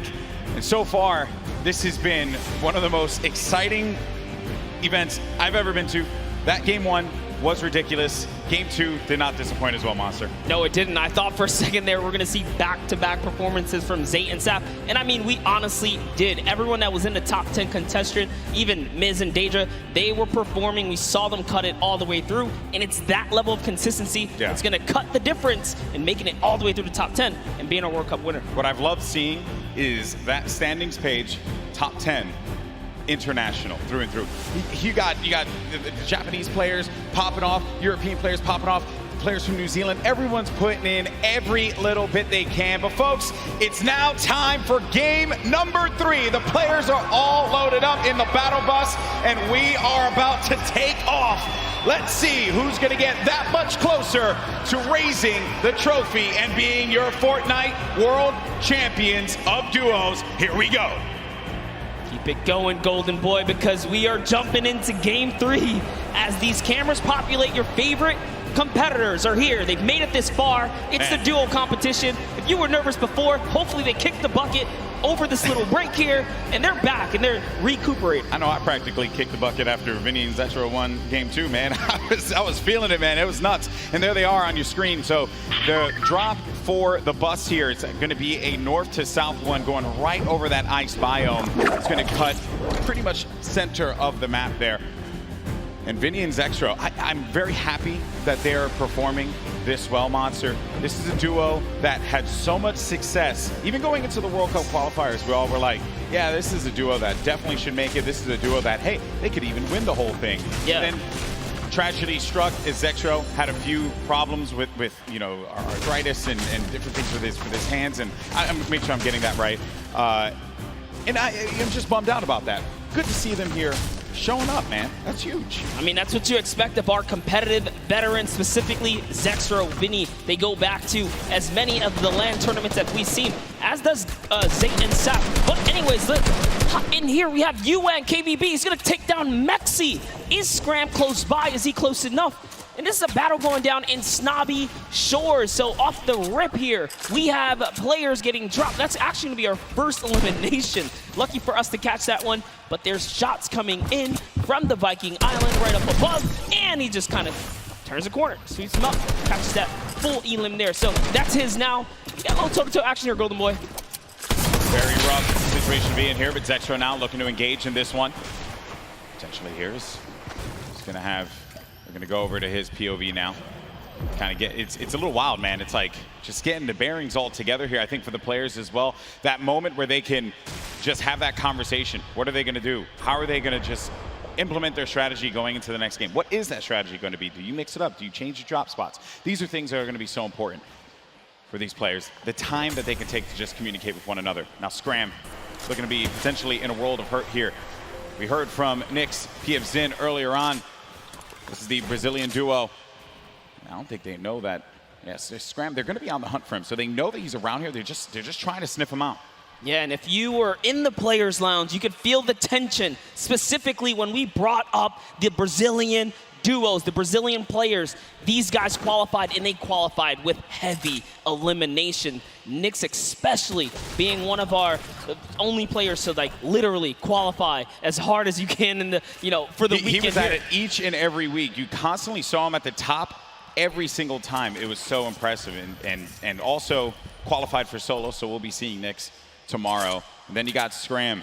He's got 2 eliminations, but he's just hiding this one out. He hears them making all that ruckus, all the noise around him, and Scram just does not want to give up his position. Perhaps he grabbed his teammate's reboot card. He's maybe looking for that play.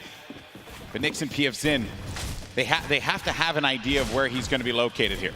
Yeah, he does not want to give up his position here. He's actually just hiding in the basement right now, hoping that these guys just kind of blow by like dust in the wind right here. As Nyx and PF Zin, they think it's clear. They think it's all good because they came in and they just wrapped up one of the other players. They actually didn't initiate the battle against Mexi and Scram here. So Scram might just get lucky and be able to kind of sneak on by as he hears this powerhouse duo, this Brazilian duo, kind of loot their way through and make their way to the zone soon. And loot they definitely will, because they're getting a lot of resources out of this.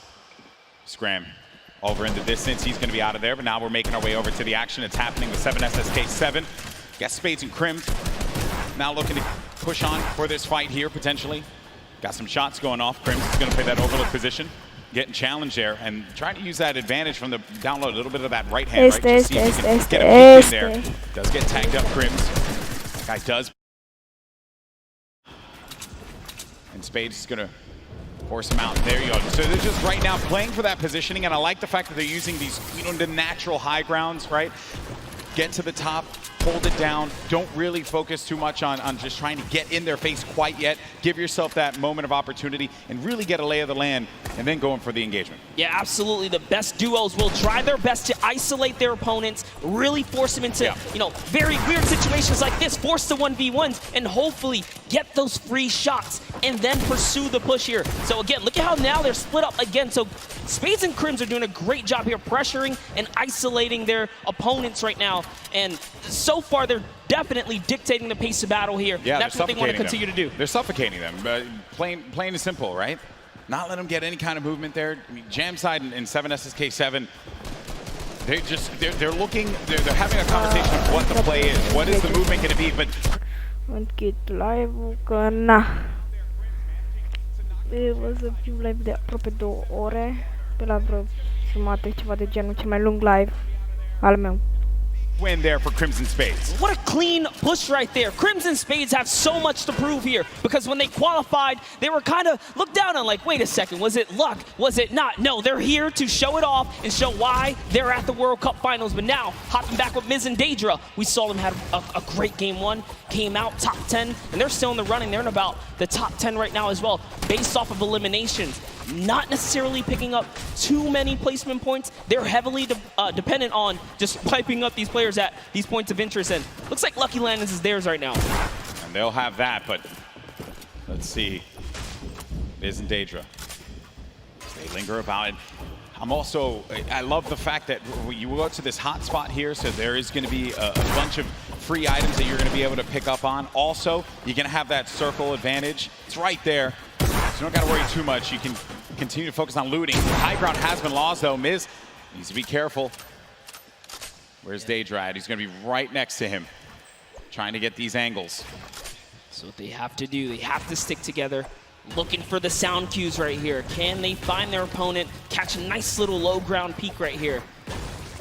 Low ground is definitely underrated. If you can just kind of peek out, catch a big shot, you're almost guaranteed a headshot, which is a big multiplier. Yeah, players don't really think about that, right? Like you always see Fortnite players go after the high ground. That's the bread and butter for a lot of players that play this game. But you know better than most that the low ground can pay dividends for you if you know how to take advantage of that positioning, and maybe some overzealous players to try and get aggressive on you. You got Gustavo along with Wishy. I'm actually very interested to see if Gustavo's going to lead this push here, because specifically between these two players right here, this duo, this Brazilian duo, Gustavo doesn't necessarily lead the pushes. It's Wishy. Wishy's the aggressive one here. So he has the ultimate high. He's always looking for the shot. What are they going to do? It's just a nice standoff. Yeah, and that's this whole event, right? Players have just been very cautious about what they want to do. They are not trying to get too aggressive in these fights. They know what's on the line here. Millions in prizing is on the line. You do not want to make a bad decision. Be one of those teams that are eliminated out early on, but Gustavo's going to be putting shots down. Focusing this player, forcing him to actually build up. He has no builds to work with as well. 19 HP remaining, and just a hope and a prayer, but unfortunately for him, that was not going to be enough there. Gustavo's out. Wishy isn't going to happen for him either. And Miz, he's feeling it. That's going to be 2 elims for this duo. You gotta love the snarky little smirk right there on his face when you get those 2 points. Smirky. Feels so good. It's really good. It feels really good. And then Volks and Parpy. And look at this. Parpy actually dealing with this battle. And this other player that actually got the high ground against him was focus firing on Volks. Parpy pushing back here. I wonder, you get split up like this, but Volks and Parpy, they love playing a very aggressive style. They'll get in your face. They'll box you out if they need to. Yeah, without a doubt, this duo was unmatched when it came down to eliminations in the qualifying rounds. They had the most, actually, and even pulled off a consecutive 5 victories in 8 games to qualify for one of the weekends. Volks and Parpy, another kind of reference to game 1. They had a great game 1. We saw them picking up duos, but we haven't seen them necessarily make it through the end game. All they have to do is kind of slow it down here, and that's what they're trying to do, but being split up is terrible. Also, in the distance, I just want to make note, Wolfie's a very aggro controller player. He's another one. I think that we've seen a fun mixture of players that look to get that safe approach to the game, and then others that just want to take early fights, get some points early on, because maybe they're playing that early game strategy rather than like focusing so hard. Like if you get late game, that's great, but you do want to rack up a few eliminations. Look how low the points are that have been thus far in games 1 and 2. Get yourself a few elims and then maybe manage to make it to that top 15, which is very hard given how many players have stayed alive in this game.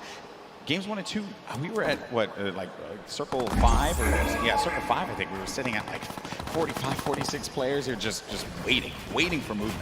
Yeah, and that's where that storm surge kicks in, right? Does damage to players. That's feel it back. But Crew and Chaplains, one of my picks to watch. Had sort of been struggling in the format so far. I guess when the real pressure's on, the environment shifts, right? Everything changes. Right. That's right. Everything changes here, and Crew does manage to get that shot off, or attempted to, with that tactical shotgun. It was not going to get the connection necessary there, but it did put the fear the player to have to back away. Both players as well respecting the space from one another. The stinkers come out. Crew and Chapix having to get out of there, and they're going to use those, I believe, the shockwave nades to just fly on out of there. Didn't see the purple over their bodies there, but they were able to fly on out of that fight. Could have gotten real risky for them. I was going to say, that was a respectful disengage. You only got 6 games here, 2 of which have happened. Yeah, that's they right. need big performances. They have to push towards placement and end game. So good on them to kind of back up. And when you have stinkers, there's no defense against it. You get chunked down right through your builds.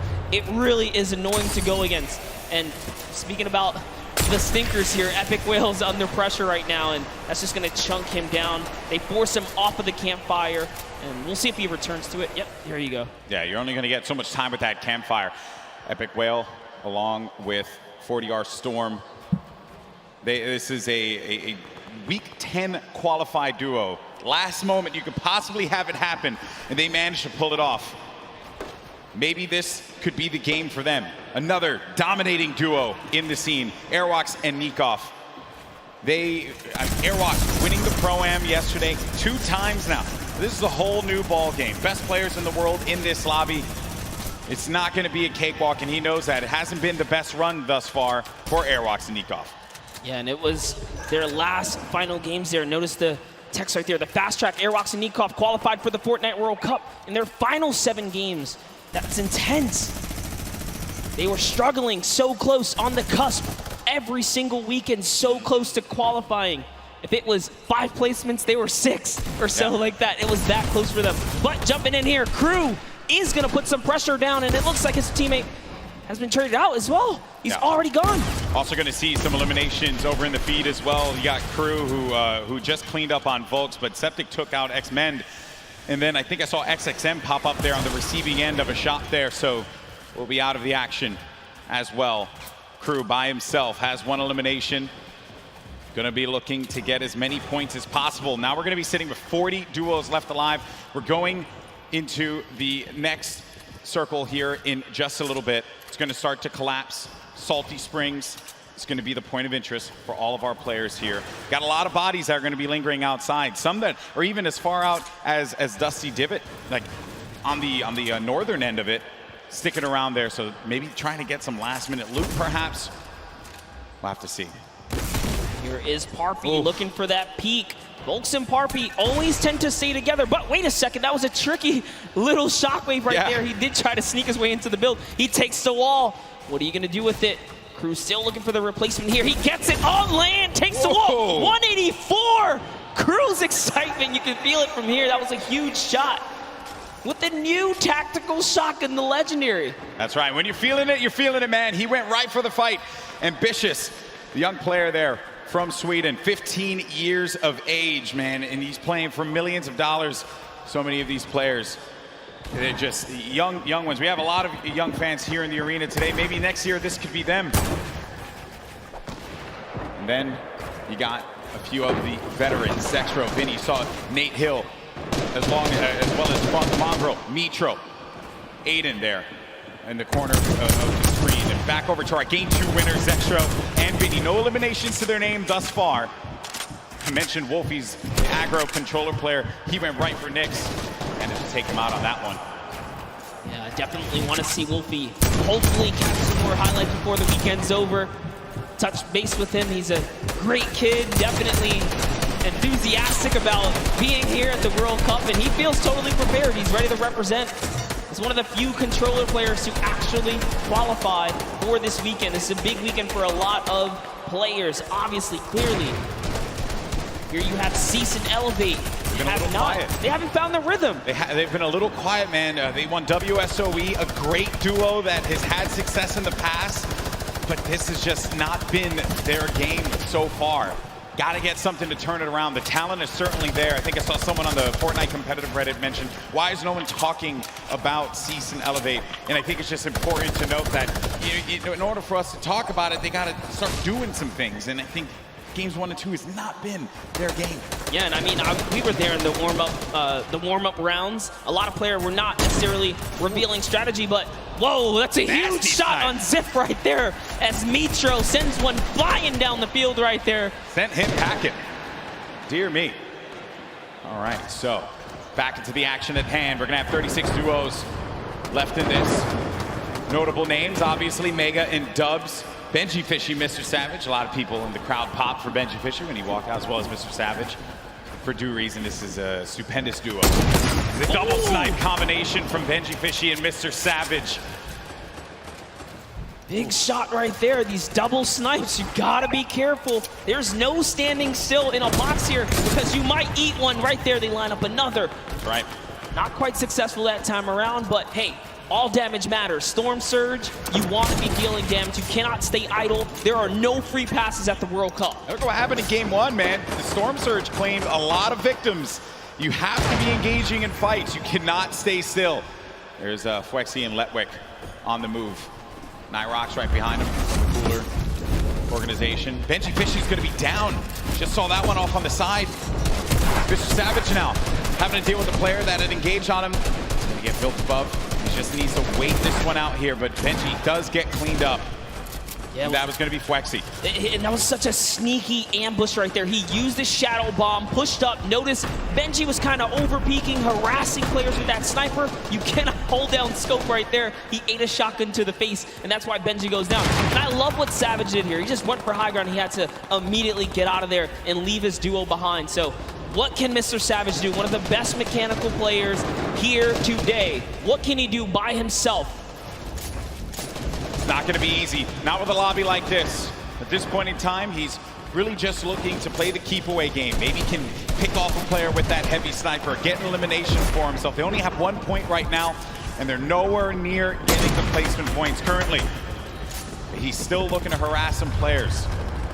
Put some pressure on them. Now you see that half in, half out circle. Only 2 duos are going to be inside of there, so everyone's going to have to start to move over to that east side. It's going to be a struggle for so many players. They're starting to make the moves right now. They want to try and gatekeep, prevent these players from getting inside.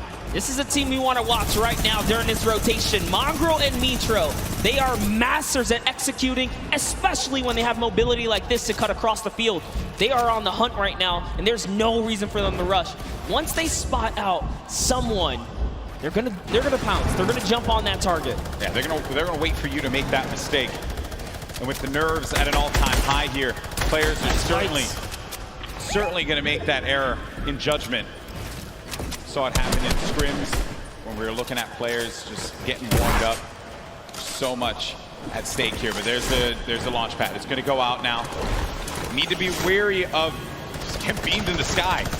So many times you think that you're just going to be sailing away with no problem, not a care in the world, and then you just end up losing all of your shields, all of your HP, and then that's it. You're done.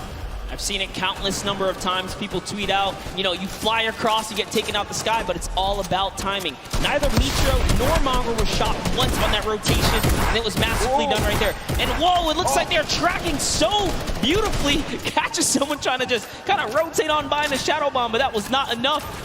You are not safe from the shadows there, buddy. Another thing, too, was that when they were out of position for a brief moment, the way that they were able to just get back together, right? That patience with one another, the communication, you need to have it when you're getting down to these final moments. 25 duos are going to still be standing here. You got Calculator and Macwood. They're going to have that high ground up above.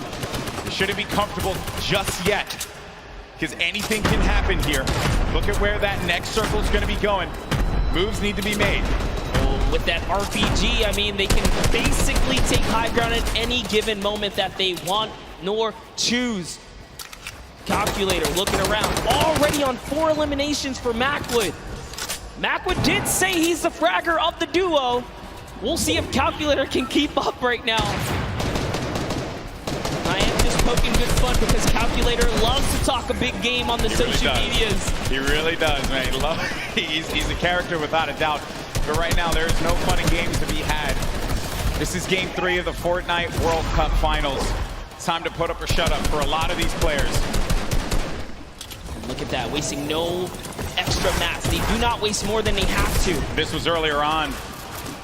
An elimination onto Mongrel and Mitro. There you have it. Out of the game once again. That duo, European powerhouse, gonna pay there to Dubs and Mega. So far, so good. Macwood, again, just holding this positioning right here. He is going to get blocked out of his teammate accidentally, but it's all good. This is still his ground to control right now. They have clear control of the skies here. And they have a ton of builds to work with as well, Monster. 4 eliminations for Macwood. A great game for him thus far. That's 4 points for this duo, but he's going to be taking some shots. Has to be careful there. There you can see the lay of the land, Monster. Yes, the placement thresholds will be divvied out soon. There goes the Storm Surge already ringing down on players. Jay has to make a big move. Doesn't matter. Zate is going to wrap up right here as Keys goes down as well. And the shots are flying. And you can just look at the overhead, the chaos that's going on in the mid-ground specifically. And look who's still in this, Saf. They're going to be in first place. If they keep this going, another dominant game for them, another high-placing game could be the difference maker to keep them in that first place position. Up on the high ground, Calculator and Macwood putting down shots yet again, not giving players any moment to be comfortable whatsoever.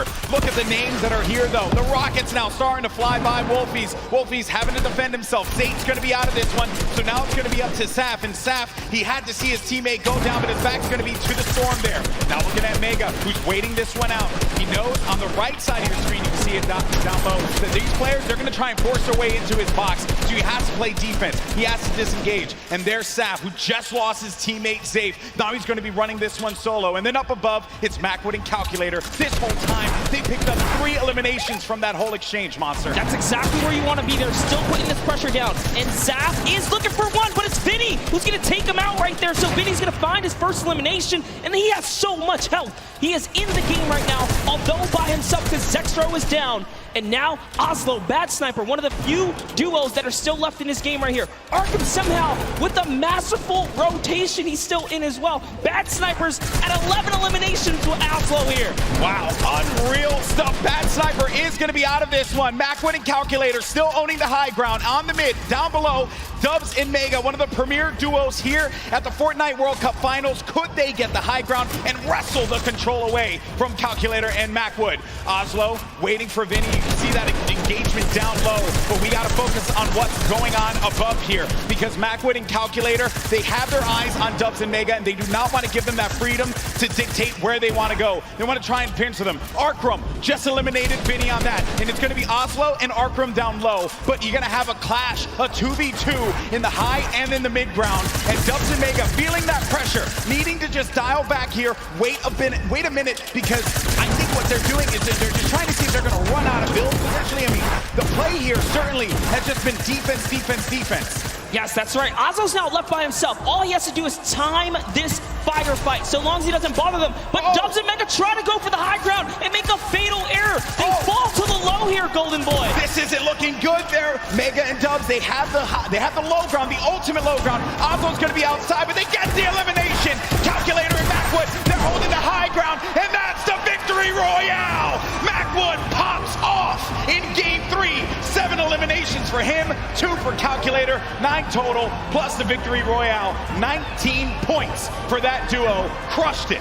There was just something about the loadout. Seeing that RPG once they already were holding the best point, the high ground. You just knew pressure, and that's what Macwood did there. What was it, 7 eliminations? Hey, shout out to Calculator too. He got a couple at the end. Yeah, he had his back. Most importantly, Dubs and Mega constantly playing that defense. Credit to Macwood and Calculator for the way that they continue to apply the pressure. And then it was the shock, sending them down low, forcing them into that engagement. Credit to Oslo now, who threw traps instantly to see maybe he can get a cheeky trap elimination. Didn't work out for him there, but a top 3 placing for him. Certainly got to be happy with that one. And then it came down to the final moment when Calculator and Macwood together were able to push his player with their combat shotties. Boom, that's the game. And look how happy they were there. So good. Gotta love their reactions right there. Whew. What a game that was. Had a little bit of a slow ramp up, you know? But that's what Fortnite will do to you. You're just talking, you're having a conversation about where the positioning is going to be, and then out of nowhere, boom, you're in the action, you're in the fight, and things start to get wild. Great game there for Macwood and Calculator. Calculator winning on the world stage, man. Look at that. Eat your heart out, Reddit. I gotta say, you know, I'm sure he's proved a lot of people wrong, and you have to respect it. Yeah. But Golden Boy, I want to see where we stand here. Where are we right now? So at the top, it's still going to be Saf and Zate with 38 points. They have that victory royale from game 1 and 16 eliminations. Mega, Dubs, second place, looking pretty. No victory royales for them thus far. You saw Zexro and Vinny do the same thing, but it's Calculator and Macwood that jump up to 6th place. They have 22 points total, 12 eliminations in that game.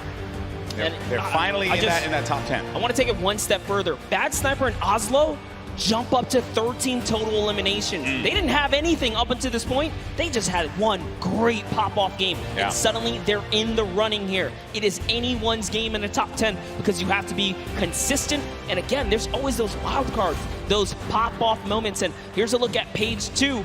Any of these guys are still in the running right now. You got Bell and Scarlet, who've been wrestled out of the top 10. The Japanese duo who had a premier game in game number 1. Benji Fishy, Mr. Savage saw their demise earlier on. They're going to have 13 points there, but you saw the standings, and we're in game 3. And these games are going to be so critical. Games 3 and 4 really set that tone, because once you get into like game 5, a lot of players are going to be down low. Like, there's the opportunity for you to try and get your way into that top 20, which is where you're really going to start to get a lot in the prizing. But for the folks that are going to be sitting in top 10 right now, they're going to be feeling very nice about their current standings. For game 3 to be in 2nd place, Dubs and Mega, and then Saf and Zate still performing so well. And that's the crazy part. Dubs and Mega, everyone has been rooting for them. They're like that wild card that came out of nowhere, and they really swept the competitive community hard lately. That's right. So I did get word. We have Jordan standing by with our winners from game 3. Jordan, take it away. NA really showing up and showing off today. It's amazing, seemingly tapping in that nail on the coffin. Such a please pardon the pun, I have to say, calculated game here from Calculator and Macwood. Guys, well matted, well utilized. You dominated high ground, seemingly all of that in-game there. Walk me through that process of getting that high ground, attaining, and then dominating for the rest of the game. Well, we were able to pick up 2 lucky eliminations on that outer circle of 4th zone, I think it is, and we were able to use our mats to build up. We were lucky enough to get half and half, and we were able to just beam people out of the air, hold high, and got lucky with a couple zones. Amazing. Well, I mean, again, you had 3 games left to go. The strategy, is it going to continue to shift around a little bit, or are you guys going to maintain what you've been working on thus far? I didn't hear the question. Strategy, maintaining thus far. You guys have a very calculated and very patient game, seemingly leading all the way up to the end of the end game. Right, walk me through your strategy for the end of the next 3 games. Shoot them in the head. Shoot them in the head. You heard it here first. Back to you, GV and Monster. Calculator gets one opportunity to show the world his prowess and knowledge of Fortnite. He just says, shoot them in the head. You gotta respect it. You know, some people, it's just that simple. And hey, man, maybe he's just wired that way, right? We're all wired a little differently. Calculator has clearly got his head on his shoulders, and he's ready to just shoot things. Yeah, but Macwood was the one doing a bulk of the shooting in that last game. 7 eliminations for Macwood. He looked so great, and you would expect the young Calculator to be the one that leads the charge on slaying, but Macwood, man, holding it down. And let's not get ahead of ourselves here. I mean, you know, Macwood not that much older, right? But I think it's just important to note that you have to have teammates at any point in time to just pop off. Like, you need that. It's so necessary. Got to trust in your teammate. That's what makes a lot of these duos so successful. Yes, I mean, we've seen it from the start of every round. Some teams are just more aggressive than others, and they know how to stick together. A lot of great moments in that game, and good news for us is that we got Sundown standing by to break it all down. Sundown, over to you. Thank you so much, Golden Boy and Monster. Now, we talked about Safe and Zat. We just got to talk with Macwood and Calculator, but Dubs and Mega had an incredible game from the early into the mid that they transitioned into a top 2 performance. So let's dive right on in and see what allowed to make them into the top 3. First, notice their elims in the bottom corner, but the rifle fired together. The second they see the shield is down, able to pick up 1. Mega is the one who is leading the charge here. He picks up all 4 of their first elims. You can see Waller plays down, and the trap is so intelligent. Double ticks going through, places the ramp so it's phased. Knowing the yellow is there, pushes in 2 more elims, chug splashes. Dubs stays up with just barely enough HP, and you can see he's trying to trap the floor every single time.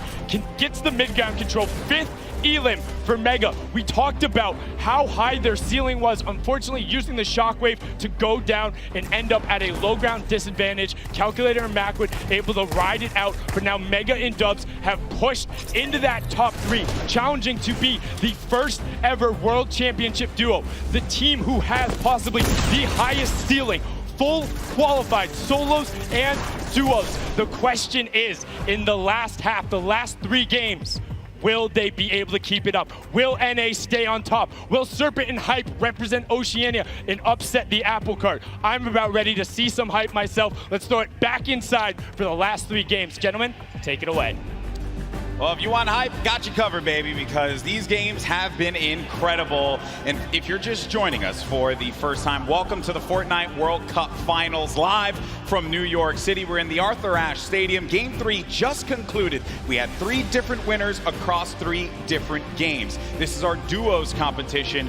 These players are playing for a lot of money in prizing. So much on the line here. Lives will change forever after today for those players that are on the stage and some of the folks you're seeing on your screen right now in, well, I would say in a different situations than they would find themselves in. You got Vinny and Zexro, they're right there. Zayt and Saf, 3 games in, still holding on to first place. It has been wild stuff. Welcome, I'm Golden Boy alongside with Monster D-Face here, and it's been a great day. Really, there's nothing more that you could possibly say about it. And as I had mentioned before, the prizing, the money that these guys are battling it out for, this is it. First place will take home $3 million.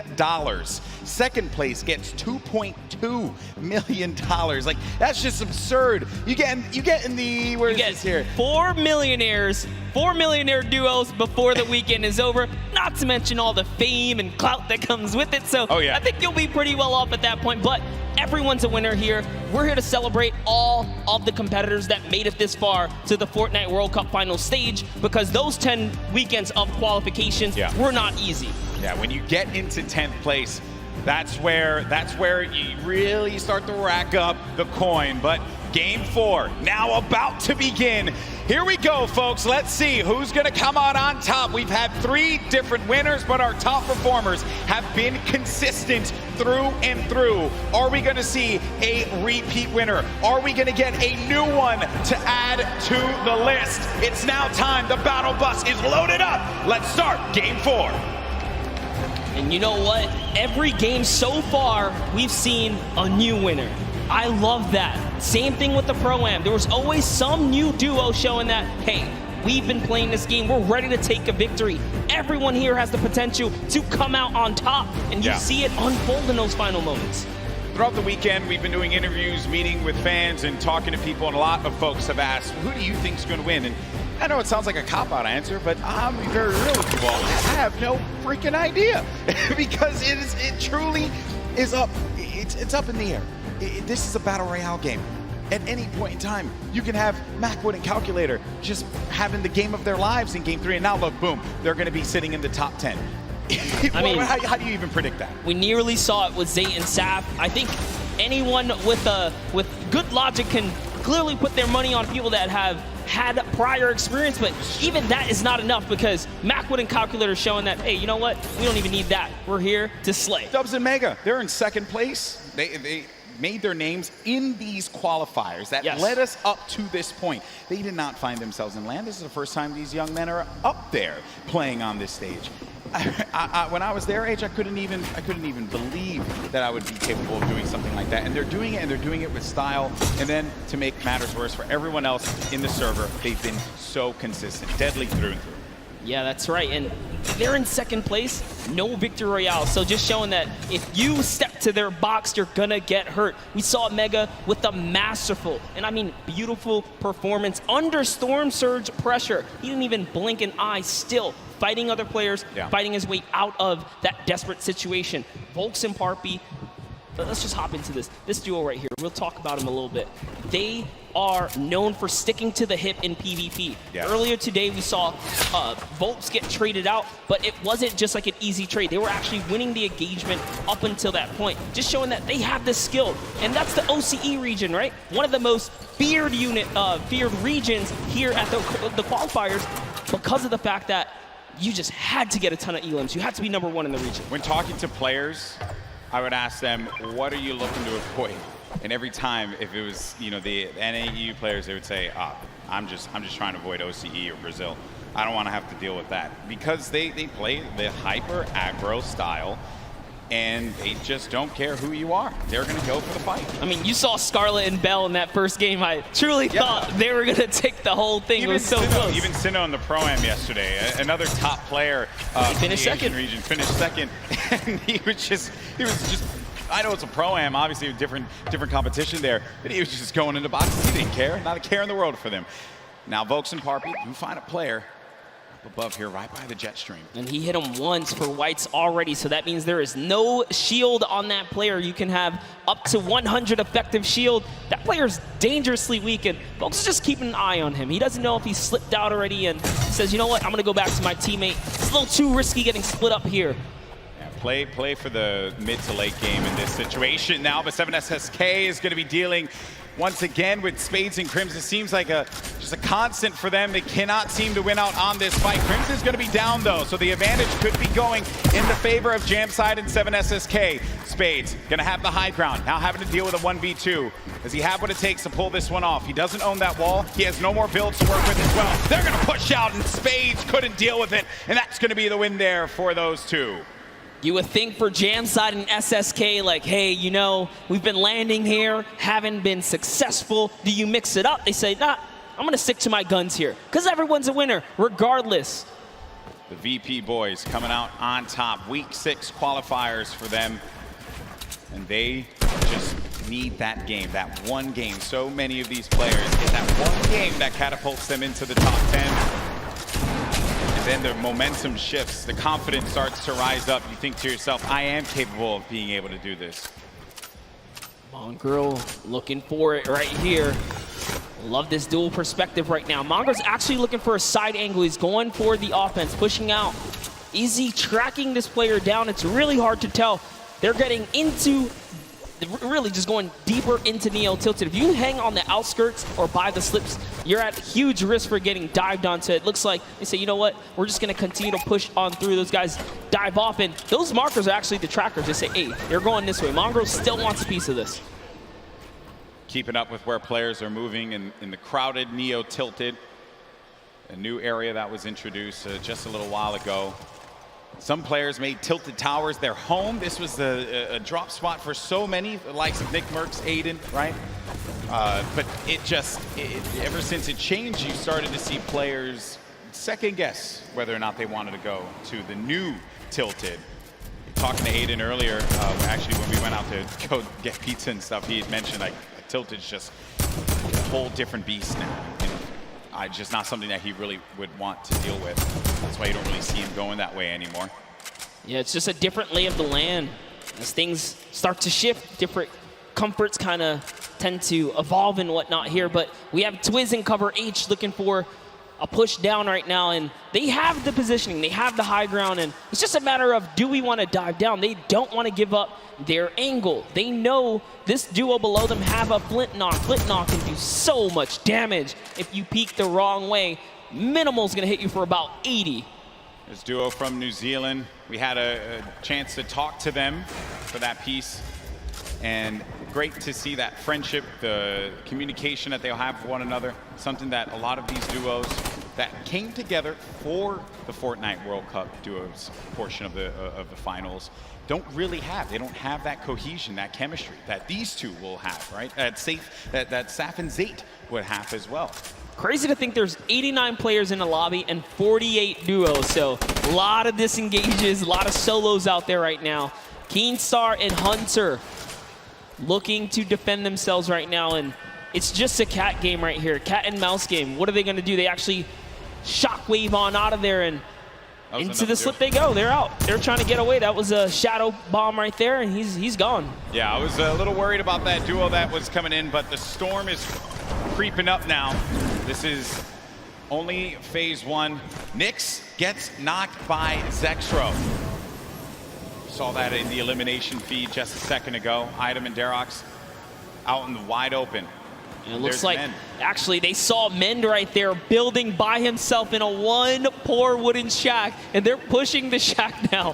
So Twiz is going to hear these shots off in the distance, but looks like we're hopping over to the Loot Lake area where it's Macwood and Calculator going against Daedra and Miz. This is a top 10 contenders right here.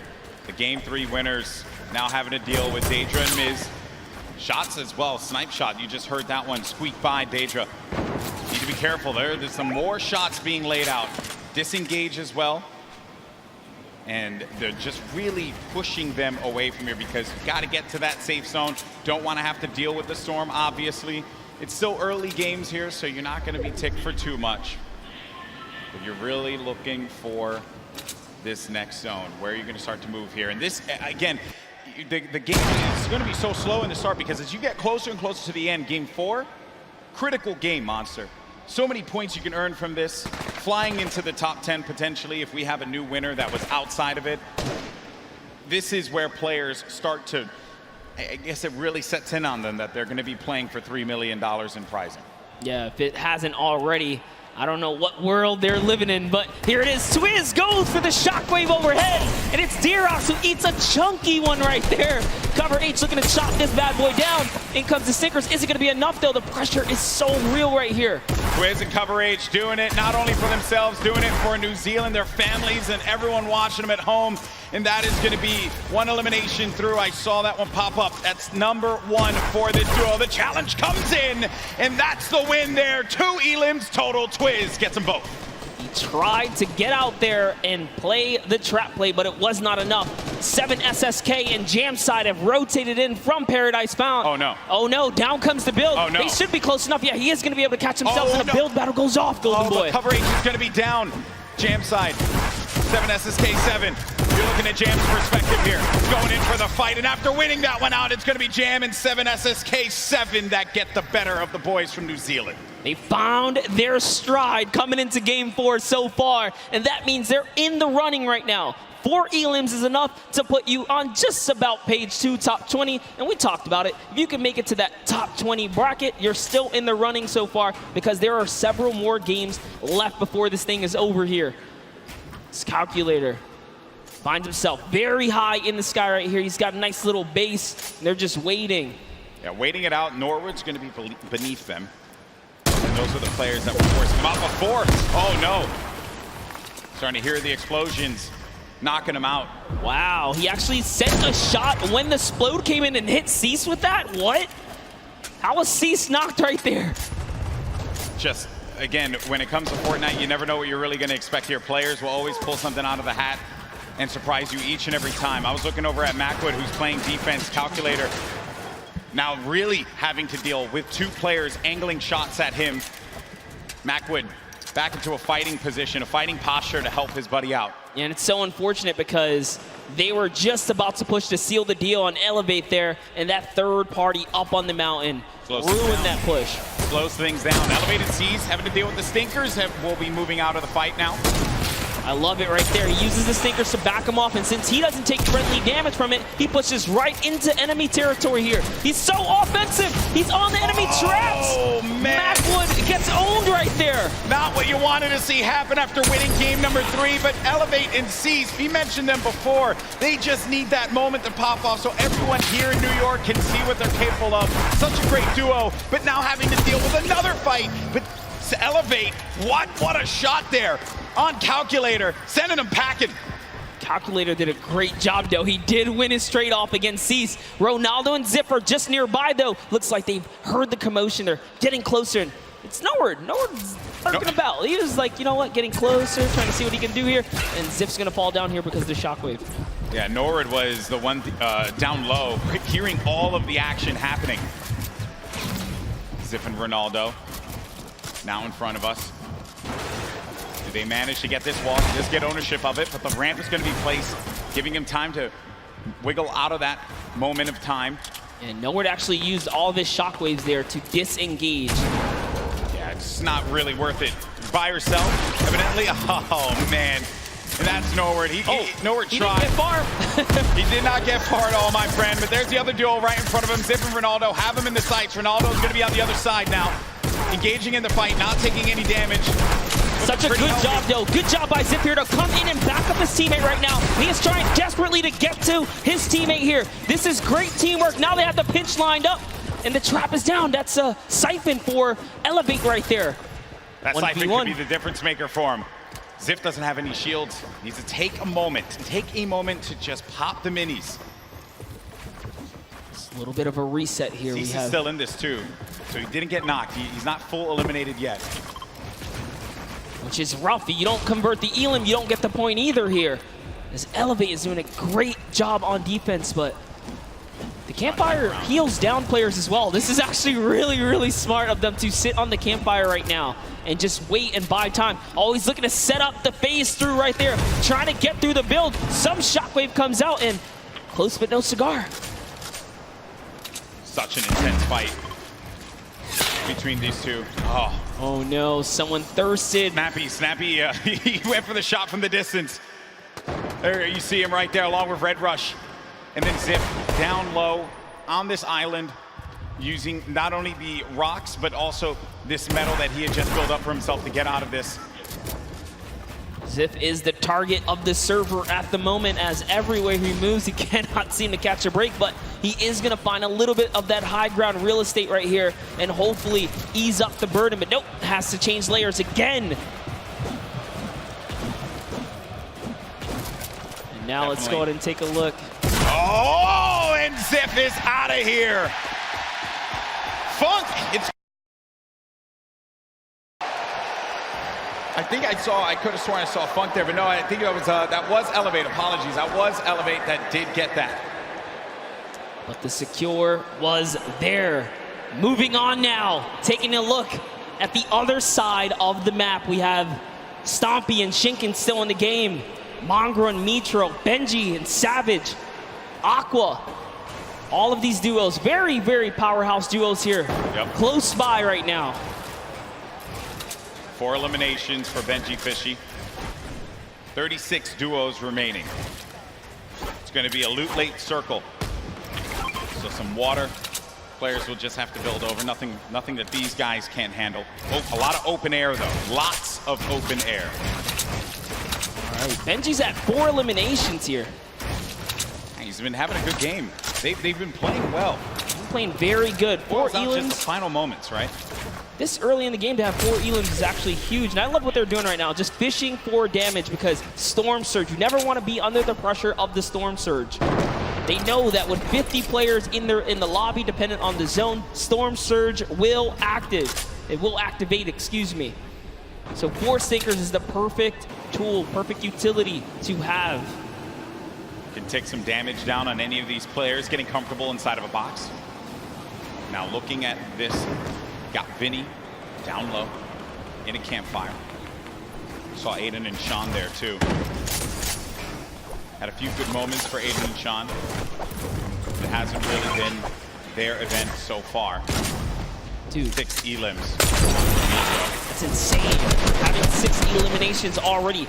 Take a look at this stat right here. Damage dealt, 842. The match average, every other player on average, 176. That's not even enough to take out a player with shield and health. So they're doing a lot of work on this lobby right now, and they are here to play. Looks like they're going to find themselves another spot. This is actually an interesting spot, but it's all good because they have launch pads. They can get up and over this cliff lip right here, and they're backside safe, so all they have to do is protect their forward angles. I understand we did get some moments of Mongrel earlier on as he's trying to see where players are going to start to make some moves. Let's go ahead and take a look at that, and we'll come back and see where they are currently.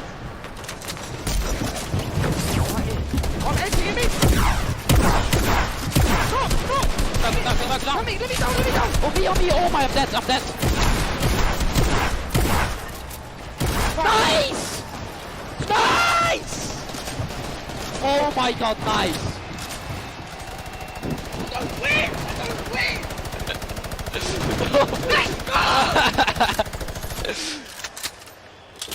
And that's why this is one of the best duos in Fortnite. Way to clutch up in those moments, man. Yeah, the nerves, they have to be shaking there. But Mongrel just a steely stare. Love it. Love to see it. Get out there and get yourself a duo that's going to clutch up for you today in the Fortnite game. If your friend ain't doing it, drop him. You don't need him. That's right, but you heard him. He said we're going to win loud and confidently. Mongrel and Mitro are here. And they're here to win this game. That's the mission. But everyone else, all 33 duos that remain here have that same objective in mind. Luckily for them, I think that circle does work out for them just a tad. And there it is, Storm Surge. It's now live. And it's going to hurt some people. You either have to do damage or less than 50 players have to be in the lobby. So 6 individual players right Gustavo's now out. are under it. Yep, that's it. Gustavo gets owned right there. Is Wishy going to be able to do something about it? Storm Surge in effect. Dubs and Mega once again. They're in second place in the leaderboards. 3 games have worked out very, very well for them. And they can see that effect. You can see the Storm Surge around you. 51 players. Only 1 player needs to be eliminated, and that will be it. Says, you know what? We balling. They out. They're going. They're trying to get that zone plan for placement right now. And do you blame them? Why not? They're in the lead right now. All they have to do is consistently skate through. They've gotten through the hardest part, the beginning. They're warmed up. As Mega is trying to fish around here and get a good spot in. Looks like they get themselves a little bit more real estate, but the pressure is in because the baller players come in. Right in front of them, too. More defense having to be played here. It's kind of shades of game 3 when they were in a similar spot, but this was from the high ground. This time, they'll be right in front of them. The action has cooled, though. They can take a moment to reset. Definitely did cost a fair amount of metal right there. Mega now on 300 metals, trying to inch his way to that fence nearby. Just doing a little bit of a material swap right there. Back to Mr. Savage and Benji Fishy with the minigun. The minigun's so good for pressure plays. Spread out a few of those materials. Get ready for the potential movement. Snaking is what you would hear players often mention. They tunnel out, give themselves some coverage. You need a lot of materials for that. Then the artillery strike from up above, a new item that was added. You can build around and give yourself some defense, so really it's just waiting it out rather than having to move out of the blast area. 5 elims for Mr. Savage and Benji Fishy. 6 for Mitro and Mongrel. This has certainly been a dominant game for EU thus far. Yeah, for sure. As Yuang takes out Rote right there, EU player is gonna go down. Rote gets the trade out though, must have been the zone here as we are cutting across here. Mitro's trying to find some real estate here. Is he gonna be able to set up? He's going for the high ground. A little bit of a build-off, but Mongrel's got it under control. He's got the high. Who's putting some pressure down? Yeah, he's getting the shot straight across here, Golden. Yeah, there was a duo right on the other side there that Mitro was concerned about, so he goes low. Then, really, wherever you go, there are going to be players looking right at you, and sometimes you just manage to incur the wrath of the entire server. Luckily for Mitro, that did not happen quite yet. Saf, I just saw Saf get dropped. Zate's going to be separated from his teammate there across the side, and that is the circle creeping on forward. It's going to be open air, open space for them, so the ballers will have space to move around and try to survive here. This is it. It's coming down to the final moments, Monster, for a lot of these players. The pressure's on. Yeah, Saf has already been taken out, so Zate is left to fend for himself here. Can he play for placement? We already know Mongrel Mitro were split up. Can they find themselves amongst the chaos here? Aqua and Nyrox are holding up the high ground here as well, and that's a scary duo. Way up top, uncontested. Not someone that you want to have up above you. Mitro, 6 builds remaining. After this, doesn't really have much left to work with, and the builds go away pretty much instantly. Zate gets eliminated, so that's going to be the end of the duo that's currently in first place in the standings, but Mega and Dubs. Dubs is out as well. 4 eliminations for the duo at the bottom right of your screen. Mega very capable of being able to clutch this out by himself, but it will not be easy. Yeah, Mongrel actually just slips into the low ground too right now, so he is trying to stay alive here. Jumps into someone's box. It's Voron who gets taken out right there by Mongrel, so he's still in the running. Mega goes up and gets traded as well. Vinny's still here too. So many solos remain right now, but there are still several duos in the game here, Golden. And the scariest duo is going to be up above. It's Aqua and Nyrox. They're tarping this up, and they're putting down shots wherever they can. If they can get a few more eliminations, a few more points, that will jettison them up the leaderboards. Elevate has 7 elims as well right now. He has 7 already. Rojo jumps out of the box. From him. Wolfie's still in the game. Controller player. Talking to our boy Christian earlier, he mentioned he loves to get in the faces of players, and it has worked out for him thus far. Elevate is out of the game. 7 eliminations for him, 7 points, not bad at all, and you're gonna get the placements to boot. Still, Aqua and Nyrox up above. Then you got Benji Fishy in the game. 5 eliminations for him, 6 total with Mr. Savage's 1. Oh, there's a player in front of him. He pops up in front of him. Oh, that's so scary there, but Benji Fishy is eliminated by Sky. Sky has been around the competitive scene for a long time, and for good reason right there. Nyrox now owning from the high ground, putting that pressure down. A shockwave was initiated right there, but it's not going to be enough. This is their map to control right here in the final moments. They're the only duo standing, Golden Boy. This is their game to win. The cooler duo. Is this going to happen? As they're putting the pressure on these players down low. They're synergized, they're communicating, and they're ready to pick up this victory royale in Game 4. He only has 10 builds, though. This is very intense. Both of them don't have much here. He's going to put all the splashes down. Is that the decision right there to commit? Looks like the shockwave is going to cause an eruption in the high ground, and now they're in the zone here. What's going to happen here? This is so close. 5 players remaining. Few left as the shockwave is going to send him all the way up. Nyrox takes out Falconer down low, and he's wrestling with everyone, but Nyrox is out. Oh no, he does manage to get the elimination, and in the storm, he gets the victory royale. 7 eliminations for the duo. A big, big win for Nyrox and Aqua. Huge shockwave play in the final moments right there. It's going to propel him to the high ground and allow him to work top down. But not only that, it chucked everyone into the zone for a couple of seconds right there. So it truly was the ultimate disruption right there. The shockwave at the end of the game will just change everything. The complexion of it all. And just everything that had happened right at the end here. To Nyrox, he just went down low. He wanted to get scrappy with him. He goes down. That's Sky and Chapix. And then it's Aqua who follows it up. Flew up right into the sky there. That was actually, I also like looking at the player's face at these moments because the focus that he has. Ooh, man. To hit your shots, you must hit your shots. Look at that. Stompy, Jinkin have talked about Aqua and Nyrox as players to look out for.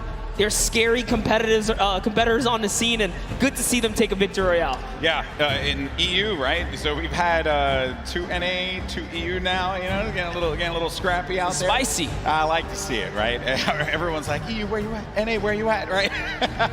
But hey, that is the game, right? You never know what you're gonna get. Saf and Zate still hold on to first place, but it's only gonna be by 2 points. Dubs and Mega, they're looking for that victory royale. If they're able to get it, hey, they could find themselves in first. Vinny and Zexro in 3rd place, currently with 35 points, 5 shy of first place. Saf and Zate have to hold on to their title as the Kings of the Mountain.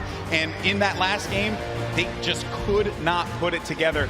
These last few games for this duo is going to be critical given how close this gap is between all of the players in the top 10. That's right, and take a look at your next page here. We saw plenty of Spades and Crims winning that Paradise Palms kind of early interaction, but one loss sets them way back to the 2nd page now because you have to continue to accrue points here. But look, Epic Whale still here as well. There's a lot of players in the running. Yeah. Wild stuff from game 4, excuse me, as we've had the EU duo, the cooler duo, managing to get their win on the world stage.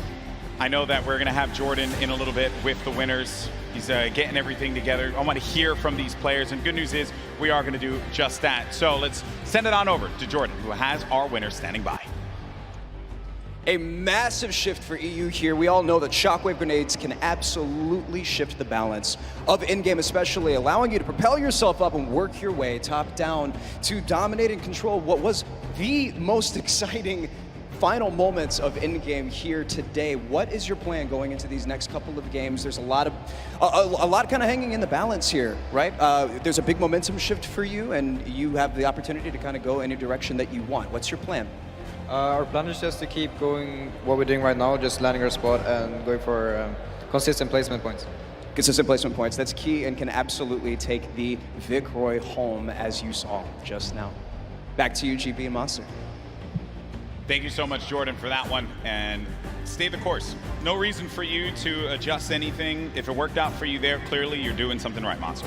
Yeah, absolutely. I think these competitive players know best, and stubbornness is in their name. You saw Jamside, 7SSK say, hey, I don't care if I lose the first 3 times here. We're going to master this. We're going to turn it around. And they did. They had a great, at least, showing at some point at the last one. So players are going to stick to the guns. Early engagements, man, that is just... I love seeing those fights with the gray weapons, right? You really can tell who can figure it out with not much to work with.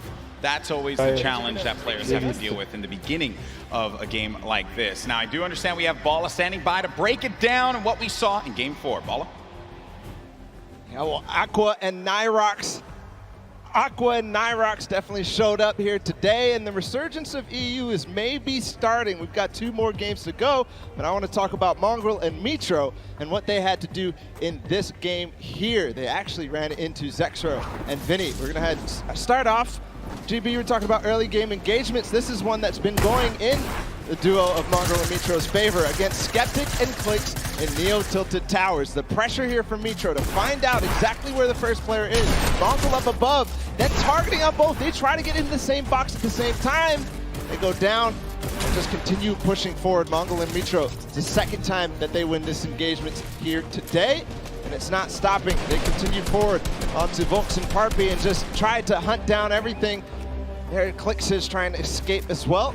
And then this snipe here from Mitro. He actually, not only did he hit that, and they get right into it onto Zexro, he hit Vinny coming in with a drift board right before this. So 1 elimination there for them. And then they had the engagement that we saw earlier. We're gonna go ahead and run it back because this clutch puts them perfectly in position at 4th place right now. A reminder that this was with Mitro down after all was said and done. There he goes down, and then Mongrel comes in right on cue. He does not let his teammate go down. You heard the reactions earlier, and it continued because Mongrel got 1 more elimination in this game, leading to the 8 eliminations total before they fell, not before earning placements points though. So this game, not only did they take out Vinny and Zexro, which were in 3rd place, they stopped them from accruing any more placement points, so they are inching their way closer. They're now in 4th place. They actually have the most elims out of everybody in the tournament so far on 20. So with 2 more games to go, we're gonna see where they can leave themselves at the end. Back to you guys, GB and Monster. Thank you so much, Bala, for the insight there. Everyone getting all ready for games 5 and 6. And then we crown our first ever Fortnite World Champion. Crazy to say out loud. It's happening. It's happening. This is it. It's happening. It's happening, right? Now, there have been a lot of duos that have been the talk of the town, but one duo in particular that have a lot of fans excited are Benji Fishy and Mr. Savage. And we did get an opportunity to catch up with them, and they're currently in 8th place. Can they climb up? Let's go ahead and check it out.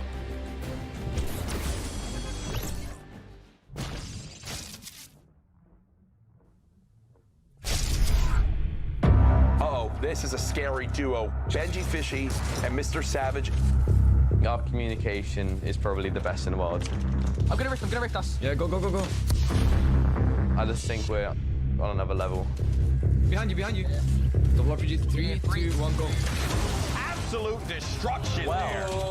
This dual partnership has changed our lives. We've been able to accomplish so much more together. Let's go! He encourages me, I encourage him. We're best friends, we're duo partners, and it makes me smile. Yeah, it's a good feeling. Check me again, bro! We're Savage. We're Benji Fishy, bro! My name is Martin Foss Anderson, and I go by the name Mr. Savage. My name is Benji Fish, and my in-game name is Benji Fishy. One of the most terrifying duos coming out of Europe, period.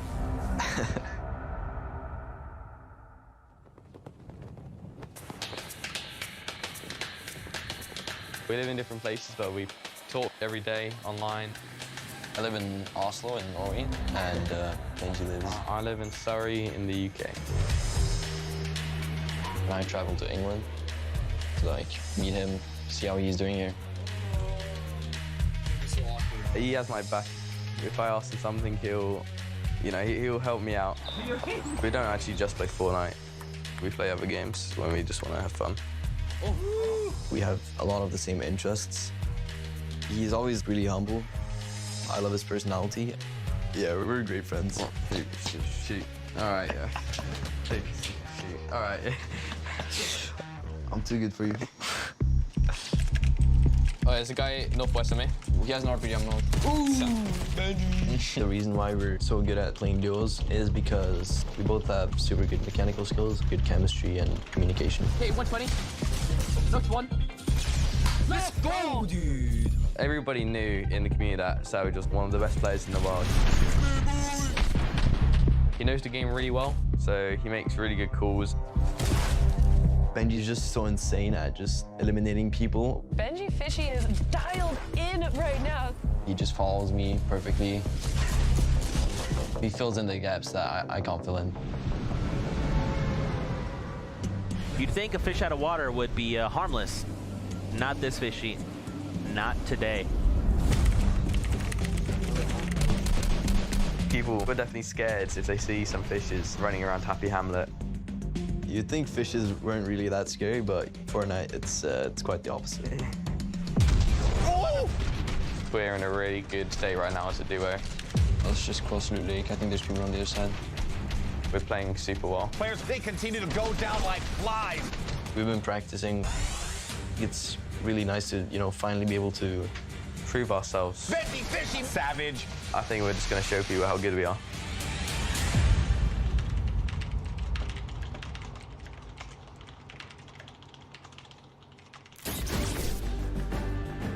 Hey, look at that right there. Some fans of Mr. Savage and Benji Fishy. They were diabolical in the online qualifiers.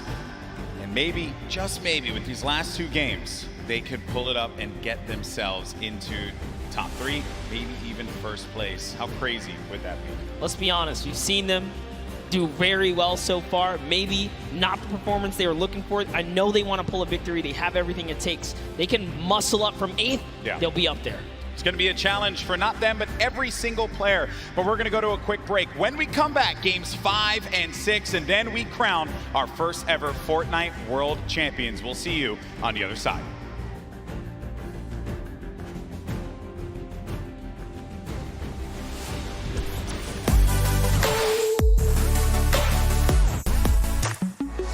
I'm here in the player lounge right now, joined by our Pro-Am winners, RL Grimes and Airwalks. Wasn't totally expecting you'd win 2 in a row.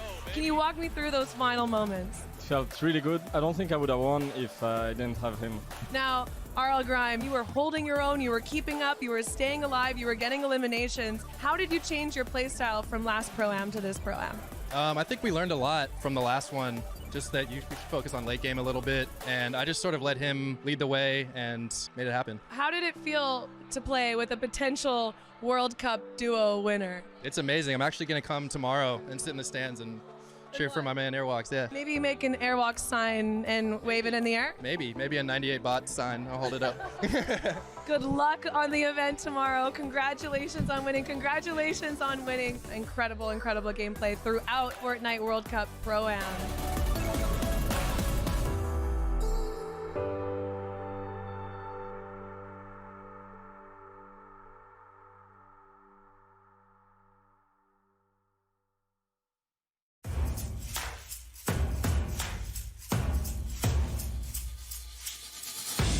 My name is Hype. My name is Serpent. We qualified on the last week. Week 10, duos. It was pretty crazy. We knew it was the last opportunity we had, so we were just completely focused the entire time, and it was just a huge relief after we qualified. Yeah, it was such a relief. I was waiting for this moment the whole time. Well, before the leaderboard updated, we was almost positive. We was freaking out, and then when we finally saw the leaderboard update, we just started screaming the entire house down. We started playing back in Season 3 of Fortnite. We just found each other through a Discord community and joined a squad team together, and we just stuck with each other ever since. Yeah, pretty much. I've never ever played with another duo besides Serpent, so since day one.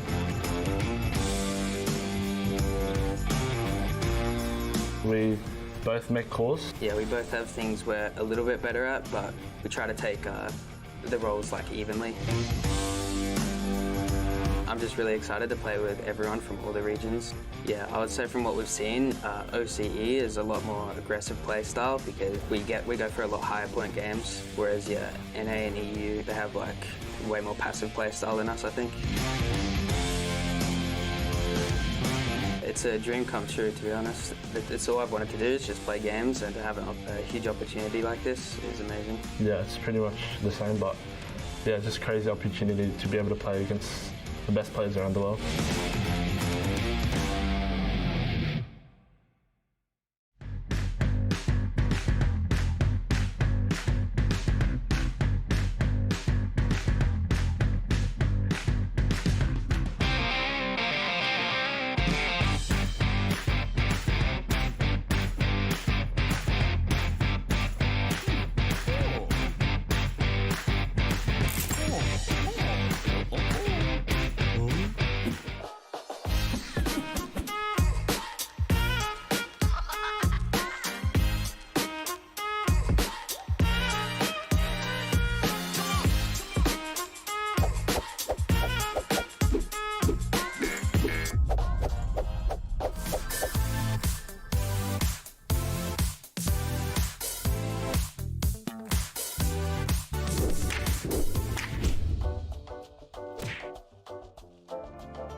大家好，我是 XXM， 我来自中国。 The rocket's gonna come up through. Are they all coming down? Moon PPO. 我叫小蒙德，我来自中国。我们是在那个亚洲锦标赛第6周海选的时候，然后双排拿到了亚洲第1。A second rocket going to catch both players? How do you even find that angle? 当时我很高兴，我超级高兴，从桌子上跳了起来。 These guys do not miss. You have to be careful. You cannot sleep on them. 我们为了准备这个比赛，我们每天基本上要训练12个小时以上。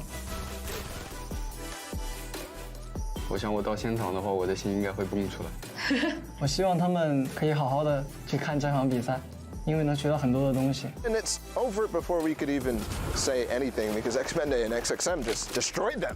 Don't land on these guys. 因为我平时很喜欢购入，然后如果说获得这么多奖金的话，我一定会买。也许我会在一个很悠闲的地方买一个洞放着，比如瑞士。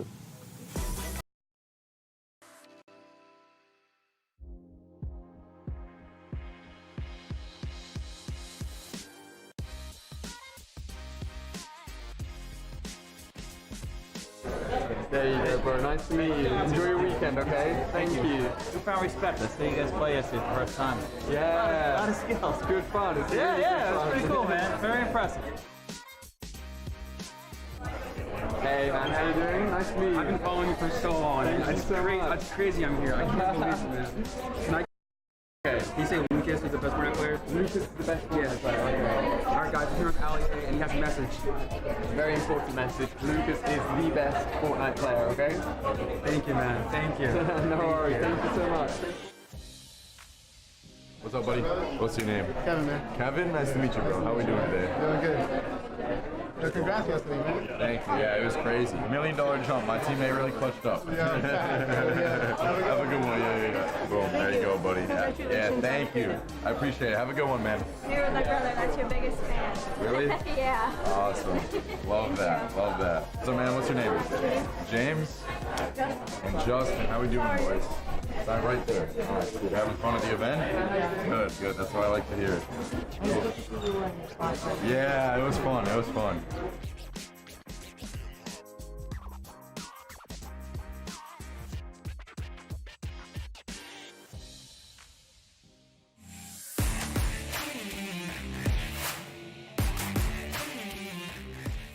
What's up, guys? It's Clicks. And it's Skeptic. And we qualified for NA East. Alright, so me and Clicks' main goal, we even said it the day before in semifinals, we wanted to shoot for top 25 because we qualified the first week that it was duos. So we wanted to shoot for top 25 and we just blew out our expectations of how we played that day. This is my first LAN event ever. I'm 14, so before this, the required LAN age was 16. So this is a life-changing event that Epic gave me. It's mind-blowing and it's a good journey. So one of my friends back in December recommended me to play with Clicks, so I tried playing with him once. We played a few games. We didn't do amazing. Well, we played pretty good, but I had to do a partner at the time, so I was good. But after he started competing high levels and Share the Love, he got first place and all that.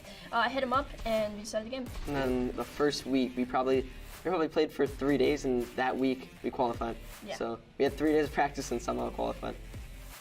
Yeah, before a big game, to get my nerves out and make sure I'm on the right track, I literally just scream as loud as I can. Like, my stream knows it, so hopefully that goes a long way. I wash my hands.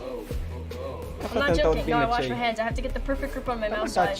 I wash my hands a lot, like a lot a day, just to make sure I have a perfect grip on my mouse. Sounds pretty weird, but it helps.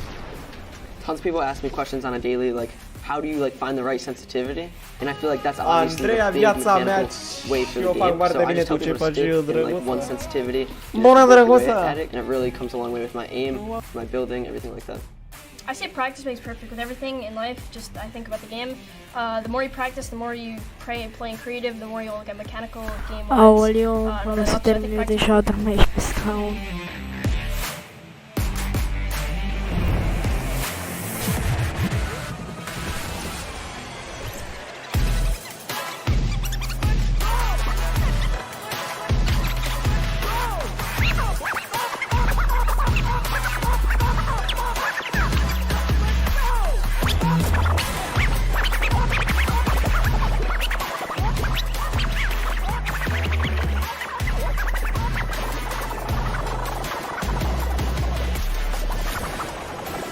Ladies and gentlemen, welcome back. The World Cup Finals Duos competition. My name is Dr. Lupo, and I missed you dearly. Joining me on the desk for the final 2 matches, Courage JD. You know him, you love him, one of the best men in the industry. Oh, stop. I'm super excited to see what these final 2 games have in store. We've watched a ridiculous competition thus far. Honestly, it's been insane. I've had a chance to watch some of the plays, some of the shots from some of these players, the accuracy, the heads-up gameplay. Jack, it's been insane. What do you think so far? It's insane, Dr. Lupo. It is great to hear your voice, and I am so excited to be casting these final 2 games together for the Fortnite World Cup Finals Duo competition. We are 2 games away from crowning our first ever Fortnite World Champions, who will win a combined $3 million US. That is a lot of money if you don't know how much US dollars is worth, because this is the World Cup, as you know. But Ben, I'm so excited. It's insane. The $3 million for first place. It's not the only position on the leaderboard that takes home 7 figures. And to look at that leaderboard, we're going to throw it over to Sundance to see where everybody stands thus far. Thank you so much, Lupo and Courage. And what we have here is the current top 10 on the board. Now, we talked about this being the World Cup representation coming out in the top 20 from all of the regions in there. You can see NA currently sitting on top, but EU just behind them with representation from Mitro and Mongrel, Rojo and Wolfies. And then during the break, we got to talk to Hype and Serpent, who have also made a great play. Let's not forget about our most recent victory royale out of Nyrox and Aqua, climbing them into the top 10. Now, what we want to take into account, 2 matches are left. The highest elim totals we've seen out of a pairing is 12. We've seen it twice. What we have seen on the Victory Royale end, we've seen a 9 elimination, but more commonly, it's right around 5 or 6. So what does that mean? We can expect about 2 of the winners to come out with 15 to 16 points. If you look at that top 10 right now, the spread is 17 points. With 2 games remaining, everyone who is on this board has the ability to challenge for the top spot to be the first ever Duos World Champion at the Fortnite World Cup. No one is out of it. The Chinese pair is just off the page as well. Anybody can make a play. 2 matches are left. Let's head back inside, back into the action. Lupo and Courage, take it away. Sundan, thank you so much for your analysis of the board thus far. And you're right. Looking at the board, the limited spread between 1st and 10th, 17 points is incredibly close, but that's not even the beginning of it. You have to realize that across all 50 duos, just 2 games, these last 2 could push any duo all the way up into the top. That top 10 taking a crazy amount of prizing home, Jack. Yep. It is a life-changing amount of money, to say the least. As you know, people watching from around the world, millions and millions tuning in today. Use the hashtag Fortnite World Cup. I want to hear from you right now. Tweet Dr. Lupo, myself, Fortnite. Which region will come out on top? Will NA remain up top? Will EU surge back? You heard some of the Asia, Oceanic, Brazil region still trying to push on through. I think NA is going to do it. I really do. It's anybody's game, to be quite honest, but it's interesting to see trends from the qualifiers of previous weeks. You know, the 10 that we had leading up to this moment. Some of the names that were stars then, stars yet again here, and that consistency is going to shine through in a big way as we go into late games. We've had some of the highest player count final circles that we've ever seen. We've had a lot of aggressive gameplay from people at clutch moments. And that's not the end, Jack. We've got 2 games left, and Game 5 is ready to go, Jack. Ladies and gentlemen, this crowd has been incredible live here at the Arthur Ashe Tennis Arena in New York City. Which region will reign supreme? 5, 4, 3, 2, 1. The battle bus has launched. Game 5 is underway.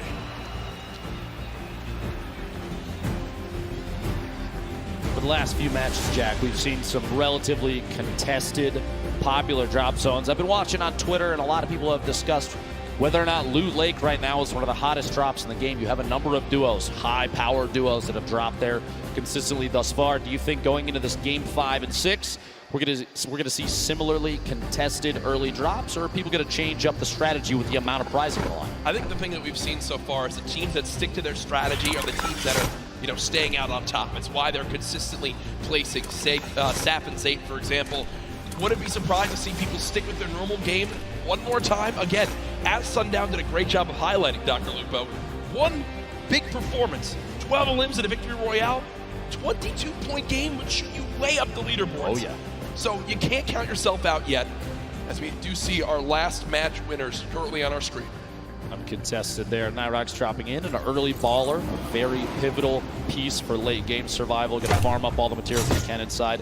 Not going to smash too much of the outside until maybe the last second, just to prevent any reveal of his own position. He's just going to go ahead and move on out. Actually does see targets down below. A couple attempted shots with that scope. They are accuracy at this level. Going to have to be very key if you're going to try and pick up an elimination that early. The scope might be exactly what Nyrox needs to establish yet another elimination to put himself higher on the leaderboard of his duo. Remember, the scope, the assault rifle, a hit scan weapon. You aim, you point, you shoot. If it's on him, it'll hit him. And these guys have pinpoint accuracy, as it's known. When you land on the southwest side of the map, if you don't land in an exact big area, it's a very, very scrappy start. It's a lot around getting a baller, rotating on through, and just trying to pick up one chest here, loot one building here, and piece some things together.